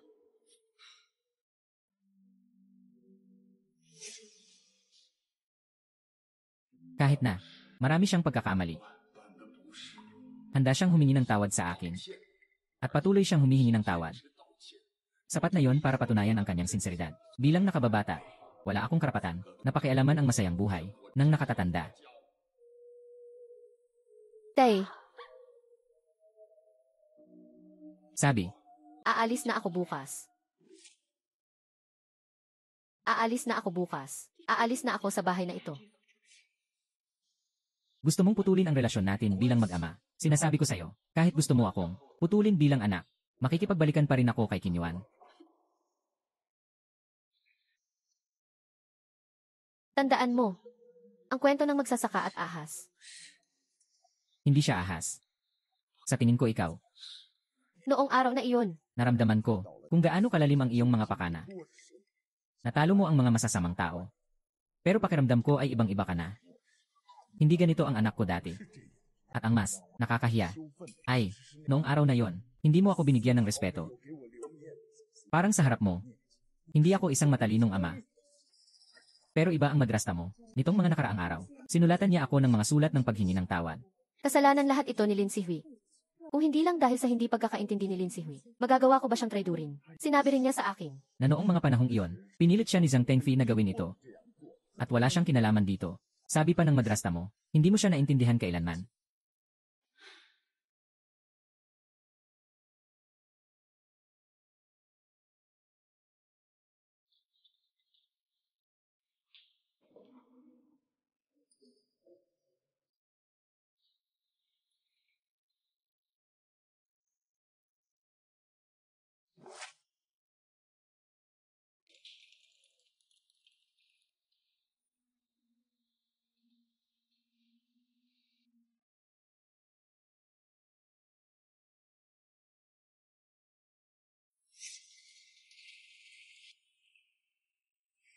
Wala nang pag-asa ang tatay ko. Sinubukan ko ulit, natalo ko ang lahat ng tao.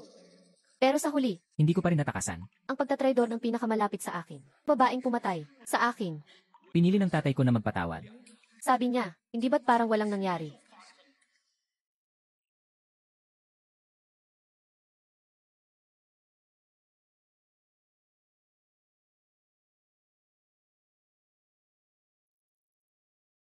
Nakabalik na ako. Sa wakas, nakabalik na ako. Iwan. Dati, may mga hindi pagkakaunawaan tayo. Simula ngayon, maayos tayong mamumuhay. Laolin, mahal na mahal lang kita. Kahit iniisip ng iba, na gusto ko lang yumaman, dapat mong malaman, na hindi lang kita kayang iwan. Ayaw lang kitang mawala. Alam ko lahat. Ang puso mo, alam ko lahat. Pero ang anak mo, Tatanggapin pa kaya niya ako? Ayokong sa mga susunod na araw, siya ang masusunod. Laolin, nakakatakot siya. Napakalalim ng kanyang mga pakana. Natatakot ako, mananatili ako, hindi ako mabubuhay sa bahay na ito. Kailangan mo akong tulungan. umalis na siya. Umalis na siya. Umalis na siya. Saan siya pupunta? Hindi ko alam. Babalik pa ba siya? Hindi ko alam. Bakit niya gagawin ito sa sarili niya? Nakalimutan ko na. Hindi pa rin niya makalimutan. Napakadamot niya.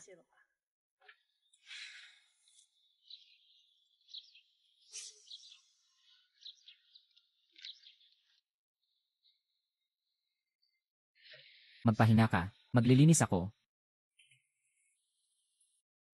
Nakabalik na ako. Mayaman pa rin akong asawa. Umalis na si Lin Sihui. Sa pagitan ng mag-ama, tiyak na may malaking hindi pagkakaunawaan. Mula ngayon, malawak ang dagat para lumangoy ang isda. Mataas ang langit para lumipad ang ibon. Kapag wala na si Lin Sihui sa bahay na ito, wala nang matitirang matalinong tao. At siya, ang isang hangal na baboy na tulad niya, ay ganap kong makukuha sa aking mga kamay. Magpakailanman.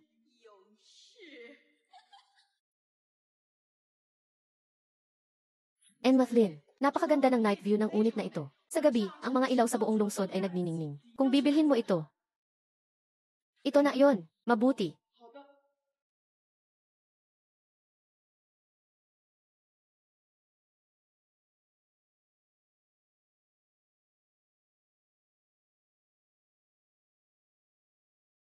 Enma Lin, nakabalik na si Kinyuan Yu sa pamilyang Lin. Naawa ako para sa'yo. Handang makipaghiwalay sa iyo si Kim Alin para lang makipagbalikan kay Kinyuan, sarili niyang kasalanan. May kutob ako. Hindi magiging tapat si Kinyuan, balang araw. Ipapakita niya ang kanyang pustiso.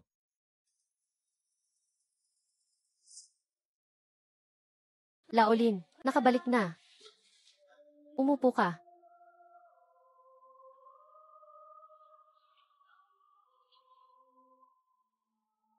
Sabihin mo sa driver na magdahan-dahan sa pagmamaneho. Mag-ingat sa daan.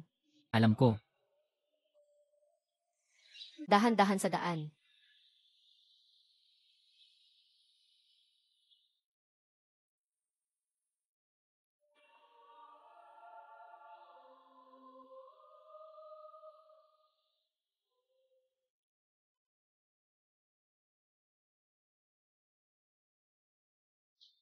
Laolin, dinalhan kita ng tanghalian na puno ng pagmamahal.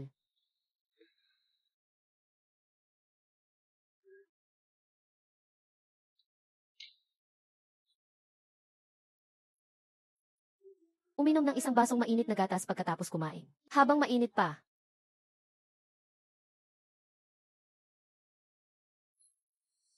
Kung masarap, inumin mo lahat hanggang sa huling patak. Dadalhan kita araw-araw simula ngayon.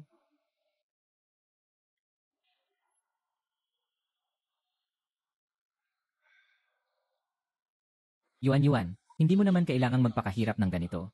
Para sa'yo, handa ako. Pagkatapos kong umalis sa pamilyang Lin, sa ibang lungsod ako, nagsimula ng bagong buhay. Kumakain mag-isa. Nagtatrabaho mag-isa. Lumilipas ang oras. Ninanamnam ko ang katahimikan na ito. Pero lagi kong iniisip ang aking ama. At hindi ko kailanman pinabayaan si Qin Yuan. Sandali lang. Hindi mo pa iniinom ang gatas. Nakalimutan ko na kung hindi mo sinabi. Maalalahanin ka talaga. Ang pag-aalaga sa'yo, ang pinakamahalagang bagay para sa akin. Siyempre, kailangan kong maging maalalahanin.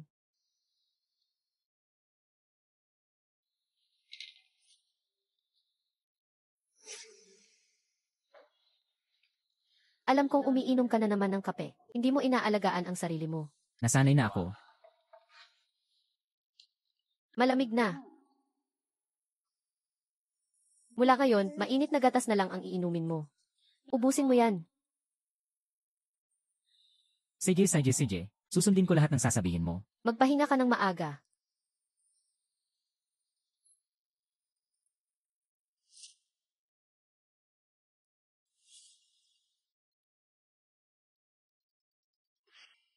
Hello. Enma Lin. Matapos lumipat si Qin Yuan sa bahay ng mga Lin, sa nakalipas na mahigit isang buwan, inalagaan niya ng husto si King Alin, sa kanyang pang-araw-araw na pangangailangan. Tinanggal niya sa trabaho ang lahat ng katulong, at siya mismo ang gumagawa ng lahat. Hinala ko. May plano siyang lasunin ang pagkain ni Emmalin. May nakalap ka bang ebidensya? Wala pa sa ngayon. Mainat siya. Ang kalusugan ni Emmalin ay mukhang maayos naman sa ngayon. Naiintindihan ko.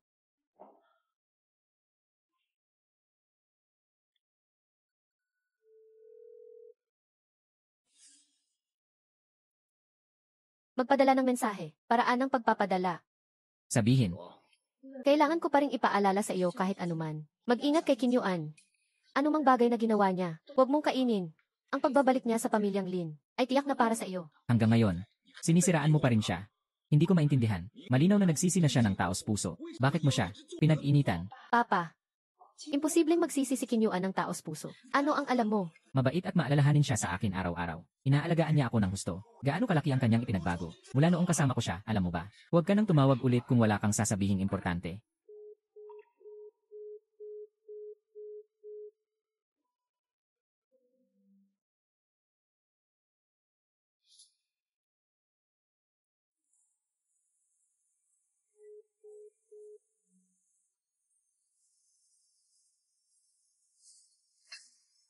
Wala ka na bang kahiyan? Papaluhurin kita. Isa kang nakababata. Wala kang karapatan. Pakialaman ang masayang buhay ko.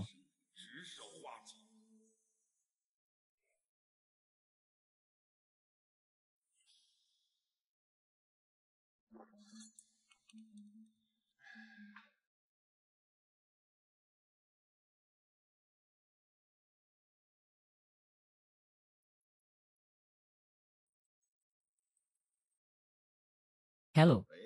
Alin, ako po ang head ng security. May nahuli kaming isang tao sa gate ng subdivision. Huli namin ang isang tao. Pagkatapos naming tanungin, gusto niyang buhusan ng sulfuric acid ang anak mo. Manahimik ka. Pakawalan mo ako. Anong karapatan niyong hulihin ako? Pag nakalabas ako, Hahanap ako ng tao para patayin kayo. Liuli, nangahas ka pang gumanti sa anak ko. Ang cute na si Lin Sihui, ang pumatay sa anak ko. Multuhin ko siya kahit mamatay ako. Ang cute na si Lin Sihui, lumabas ka. Tumahimik ka. Dalhin siya sa presinto. Sinaktan niya ang anak ko. Ikulong siya habang buhay. Ang cute na si Lin Dinghai. Teka, Laolin, kumalma ka. Kumalma. Gusto niyang buhusan ng sulfuric acid ang mukha ng anak ko. Tapos gusto mong kumalma ako. Kahit anong mangyari. Pagbabayarin ko siya. Gusto niyang buhusan ng sulfuric acid ang mukha ng anak ko. Tapos gusto mong kumalma ako. Kahit anong mangyari. Pagbabayarin ko siya. pakawalan ninyo ako. Tulong. Laolin, huwag kang magalit. Gusto niyang buhusan ng sulfuric acid si Sihui. Pero hindi naman niya ginawa, di ba? Hindi mo ba nakita? Kung hindi siya naunahan ng gwardiya, nasira na sana ang mukha ng anak ko. Naku, Laolin, wala naman si Sihi dito. Kahit walang pumigil sa kanya, wala rin siyang magagawa. At bakit niya gagantihan si Sihui? Hindi ba kasalanan din naman ni Sihui? Si Sihui naman ang dahilan kung bakit nagkaganyan siya. Gago. Naging ganito siya. Kasalanan niya lahat. Anong kinalaman ng anak ko dito? Masama ang mga iniisip nila. Gusto nilang manakit ng tao. Dapat silang maparusahan. Laolin, sinisigawan mo ako dahil lang dito. Pasensya na. Hindi ko sinasadyang magalit sa'yo. Laolin, Nakita mo naman. Kahit ikaw, minsan ay nagpapadala rin sa bukso ng damdamin. Maging mapagpatawad ka naman. Patawarin mo na si Liu Jai. Bakit nga ba kita sinagot? Di ba dahil mapagpatawad ka? Para sa akin naman, huwag ka nang magtanim ng galit. Lalani. Yan ang gusto ko. Iyan ang lalaking gusto ko. Lin.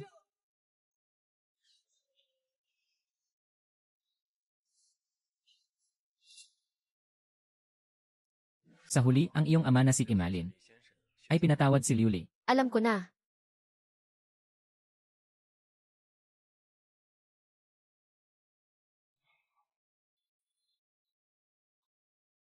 Tingnan mo, ginulo mo na naman ang mga dokumento. Paano kung hindi mo na mahanap yan? Bahala ka. Mag-ingat na ako sa susunod. Salamat, Yuan Yuan.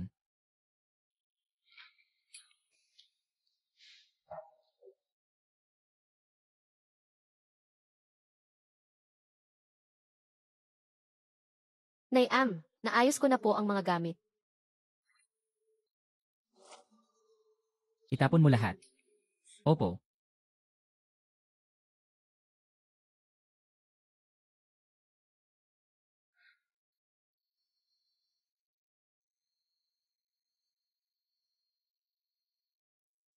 Tatlo, dalawa, isa. Ngiti.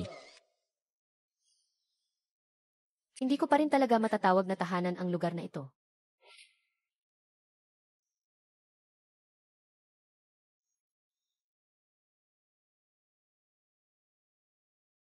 Isang taon na ang lumipas.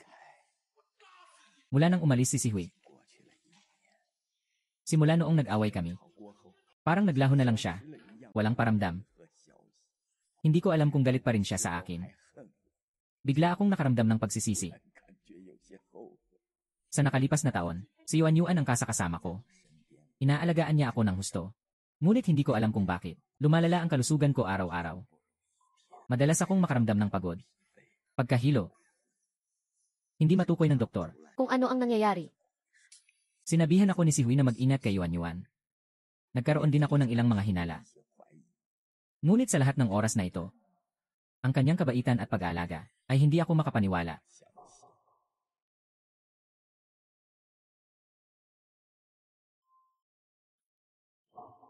Tagapangulo.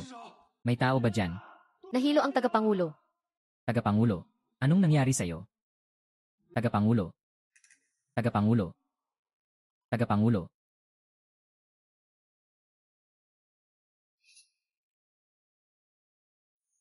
Doktor, musta na siya? Paumanhin, ginawa na namin ang lahat. Gaano pa katagal siya? Kalahating buwan na lang.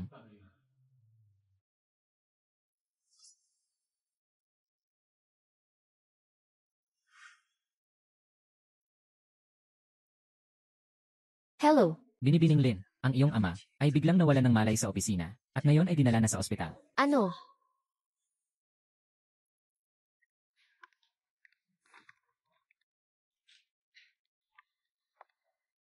Yuan Yuan. Nandito ka na.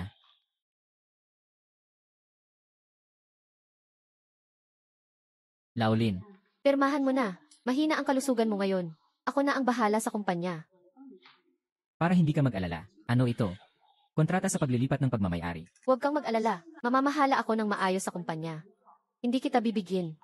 Hindi na kailangan. Kaya ko pang hawakan ang mga bagay sa kumpanya. Laolin. Huwag ka nang magpakatapang. Sa lagay mong iyan, Paano mo mahahawakan ang mga bagay sa kumpanya? tinutulungan kita. Hindi na kailangan. Kaya ko na to. Matandang hukluban. Huwag mong tanggihan ang grasya ko. Anong sinabi mo? Dahil malapit ka ng mamatay. Panahon na para ipasa mo sa akin. Ang mga ari-arian ng pamilyang Lin. Dahil malapit ka ng mamatay. Panahon na para ipasa mo sa akin ang mga ari-arian ng pamilyang Lin. Paano nangyari yon? Anong ibig mong sabihin? Tingnan mo, Huling yugto ng kanser sa atay. harapin mo ang katotohanan. Wala ka ng kalahating buwan para mabuhay. Paano nangyari yon? Impossible. Hindi ako naniniwala. Pirmahan mo na. Hindi ba't sabi mo mahal na mahal mo ako? Sige na, ilipat mo na sa akin lahat ng ari-arian. Kaya pala, pumayag kang makipagbalikan sa akin, ay dahil lang pala sa mga ari-arian. Naman, alam mo ba kung gaano ko katagal? Hinintay ang araw na to. 11 taon. Araw-araw kong hinihiling na mamatay ka na. At ngayon, mamamatay ka na rin sa wakas. Sobrang tiwala ko sa'yo. Sinusunod ko lahat ng gusto mo. Bakit mo to ginagawa sa akin? Dahil tanga ka. Ikaw ang pinakatanga sa buong pamilyang Lin. Pinagplanuhan kong kunin ang mga ari-arian mo, at niloko kita. Hindi ko akalain na sa pamamagitan lang ng mga sulat ng paghingi ng tawad na kinopya ko lang online, ay papayag ka nang makipagbalikan sa akin. Tama si Sihui. Lagi mo akong niloloko. Salamat talaga sa'yo. Kung hindi mo pinalaya si Lin Sihui, ang nag-iisang matalino, at binigyan ako ng pagkakataon, hindi ko sigurado kung magagawa ko to. Nabulag ako. Tandaan mo ang kwento ng magsasaka at ahas. Mag-ingat ka kay Kinyuan. Anumang bagay na ginawa niya, ay hindi dapat kainin. Mula ngayon, mainit na gatas lang ang iinumin mo sa gabi. Kung masarap. Dapat mong inumin lahat. Uminom ng isang bote ng mainit na gatas pagkatapos kumain. Inumin ito habang mainit. Ihahatid ko ito sa iyo araw-araw. Dapat naisip ko na. Ang gatas na pinapainom mo sa akin araw-araw. May problema ang gatas na yon. Tama. Kung hindi, akala mo, ang mga doktor na iyon, bakit hindi nila mahanap ang dahilan? Lin Dinghai. Napakatanga mo talaga. Sa tagal ng panahon, hindi mo ako pinaghihinalaan. Ikaw namang kukulam. Ikaw namang kukulam. Mangkukulam. Ano naman kung mangkukulam ako? Kapag nakuha ko na ang lahat ng pamilya Lin, magiging mayaman ako na may 2 bilyon. Magiging mataas na uri ako. Kapag namatay ka na, sino ang makakaalam na ako ang may gawa? Kahit mamatay ka, hindi kita hahayaang magtagumpay. Akala mo kung hindi ka pipirma, wala akong magagawa.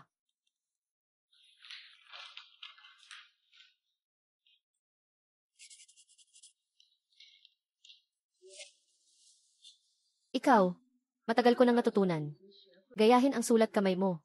Ang dahilan kung bakit ako nandito ay para lang makita ang paghihirap mo bago ka mamatay.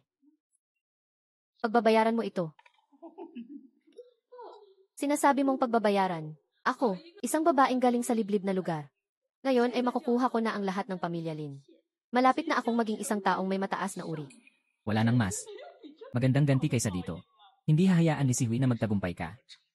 Ang cute na si Lin Sihui. Hindi alam kung saan nagpunta si Il. Aasa ka pa ba sa kanya? Huwag kang mag-alala, matandang lalaki. Kapag namatay ka na, gagamitin ko ang kapangyarihan ng pamilya Lin para labanan si Lin Sihui, para magsama-sama kayong pamilya. Hindi magtatagal ang araw na iyon. Sihui. Pasensya na. Talaga ako. Gusto ko talaga. Makita ka sa huling pagkakataon.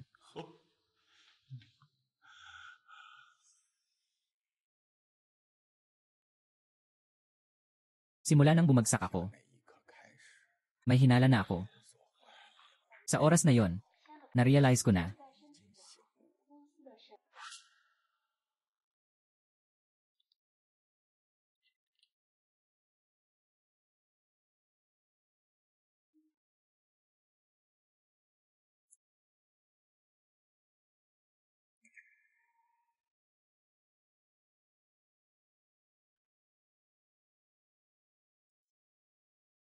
Sihui, nandito ka na.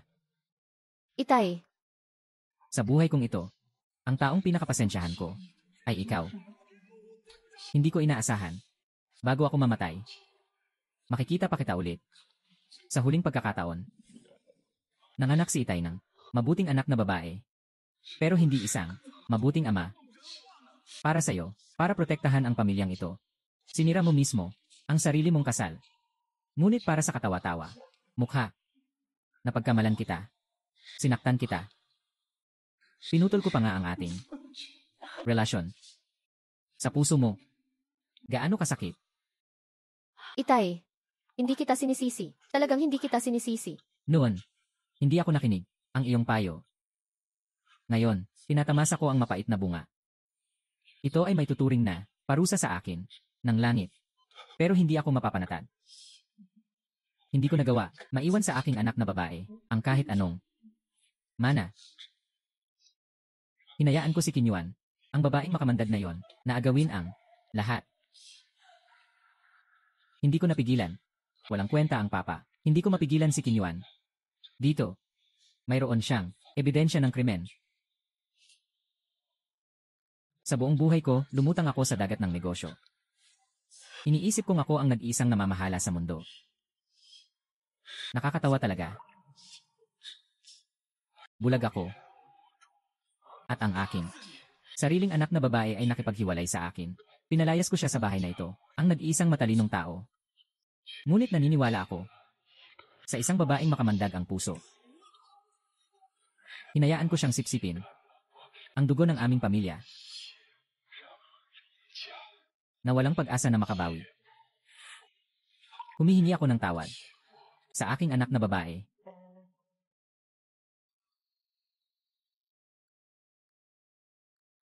Papa,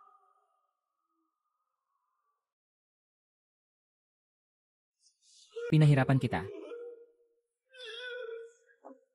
Papa. Papa, Wala kang karapatan bilang isang nakababata. Napakialaman ang aking masayang buhay. Papa. Kahit natanga ka, bilang iyong anak na babae, pagbabayarin ko ang mga taong nanakit sa iyo ng kanilang kasalanan.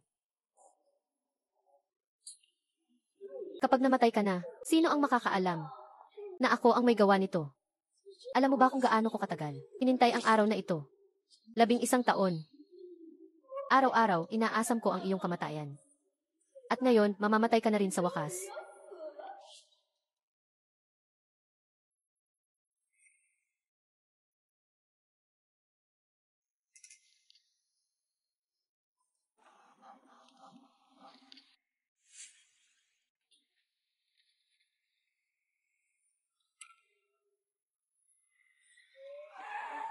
Ayon sa ebidensyang iniwan ni Ginoong Lindinghay bago siya mamatay, nakumpirma namin na si Kinyuan ay may malakas na suspetsa sa paglason. Ang aming layunin ay mahanap ang direktang ebidensya ng paglason, ang natitirang balot ng lason, o ang lalagyan na kontaminado ng lason, mga pangunahing lugar, refrigerator sa kusina, kwarto ni Kinyuan, silid ng basura ng villa, kumuha ng mga sample sa lahat ng lugar, mga bakas ng gatas, mga fingerprint sa baso, mga compartment ng refrigerator, kahit isang butil ng kristal. Hanapin nyo.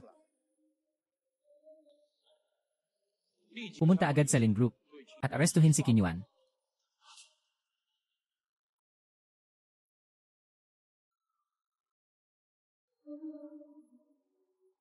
Bilisan mo. Malapit na akong magtagumpay. Kapag natapos na ang paglipat ng ari-arian, lahat ng pag-aari ng pamilya Lin ay magiging akin na.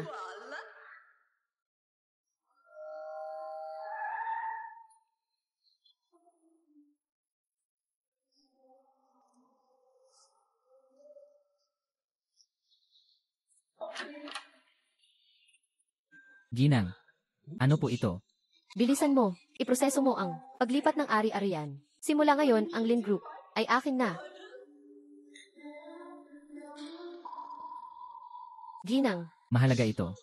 Kailangan ko munang makita si Ginoong Lin, hindi na magigising. Ang matandang iyon. Simula ngayon, ako na ang masusunod. Sa kumpanyang ito, huwag ka nang magpatumpik-tumpik pa. Iproseso mo na. Gusto mo bang matanggal sa trabaho?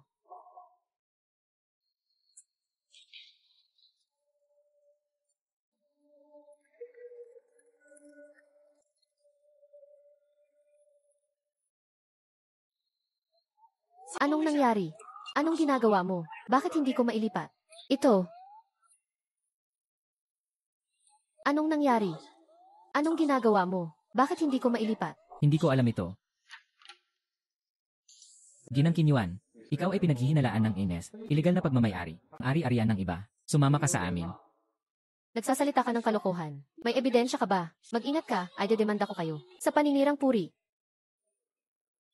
Dapat naisip ko na. Ang pagbibigay mo sa akin ng gatas araw-araw. Ang gatas na yon, may problema. Tama. Kung hindi, akala mo ba? Bakit ka magkakasakit ng ganito kalala? Kung hindi, akala mo ba? Bakit ang doktor ay hindi matukoy ang sanhi ng sakit? Sa lahat ng panahong ito, hindi mo ako pinaghihinalaan. Kahit kailan. Paano mangyayari iyon? Paano kayo magkakaroon? Walang imposible. Hawak ko ang lahat ng ebidensya. Kabilang ang mga bakas ng lason sa gatas, mga carcinogenic na lason, mga kagamitan sa paglalason. Lahat sila ay mayroon ng iyong mga fingerprint. Ito ang warrant of arrest. Pakikipagtulungan sa aming trabaho. Hindi ito totoo. Dalhin siya. Ako'y pinaratangan ng mali. Huwag mo akong hulihin.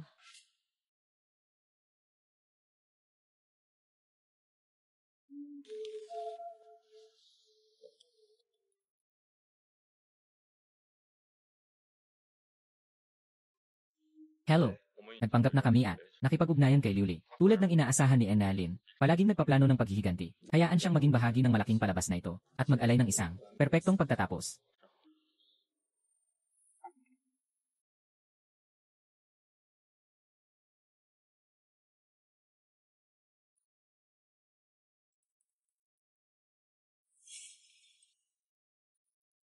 Hello. Ang sinabi mo noong nakaraan. Totoo ba iyon? Nakumpirma na ng ating mga tauhan na patay na talaga si Lindinghay. Ano? Patay na si Lin Dinghay. Bakit hindi ko alam? Si Lin Sihui, bumalik na talaga siya. Nasaan na siya ngayon? At ngayong hapon, si Lin Sihui ay nagpakita sa Lin Group. Pagkatapos makumpleto ang paglilipat ng ari-arian, umalis siya sa lungsod. Naghihintay kami ngayon sa labas ng gate para sa sandaling siya ay pinakakampante. CJ, Hindi mo naman ako. Niloloko, di ba? Kung lolokohin mo ulit ako. Kahit sino ka pa. papatayin kita. Bahala ka kung maniniwala ka o hindi. Kung gusto mong maghiganti, ito lang ang tanging pagkakataon mo.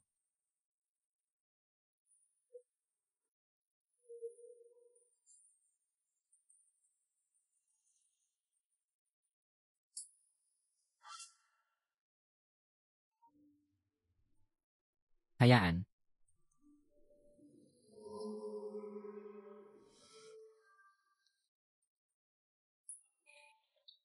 Malapit nang matapos ang malaking palabas na ito.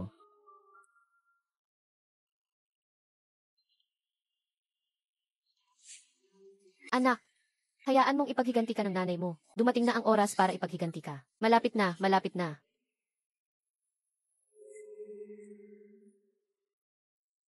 Lin Sihui.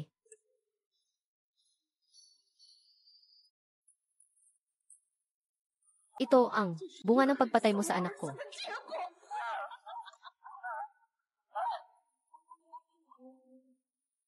Ang suspect na si Kinyuan ay binuhusan ng asido. Dalhin agad sa ospital. Tara, Ano?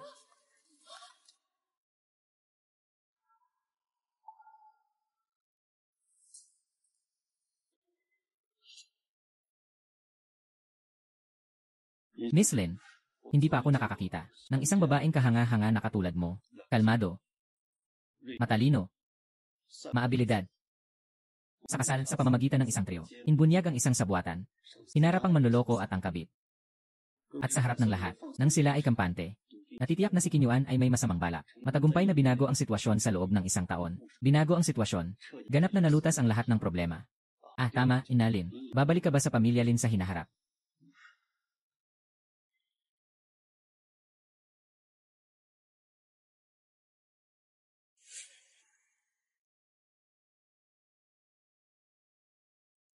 Umuwi.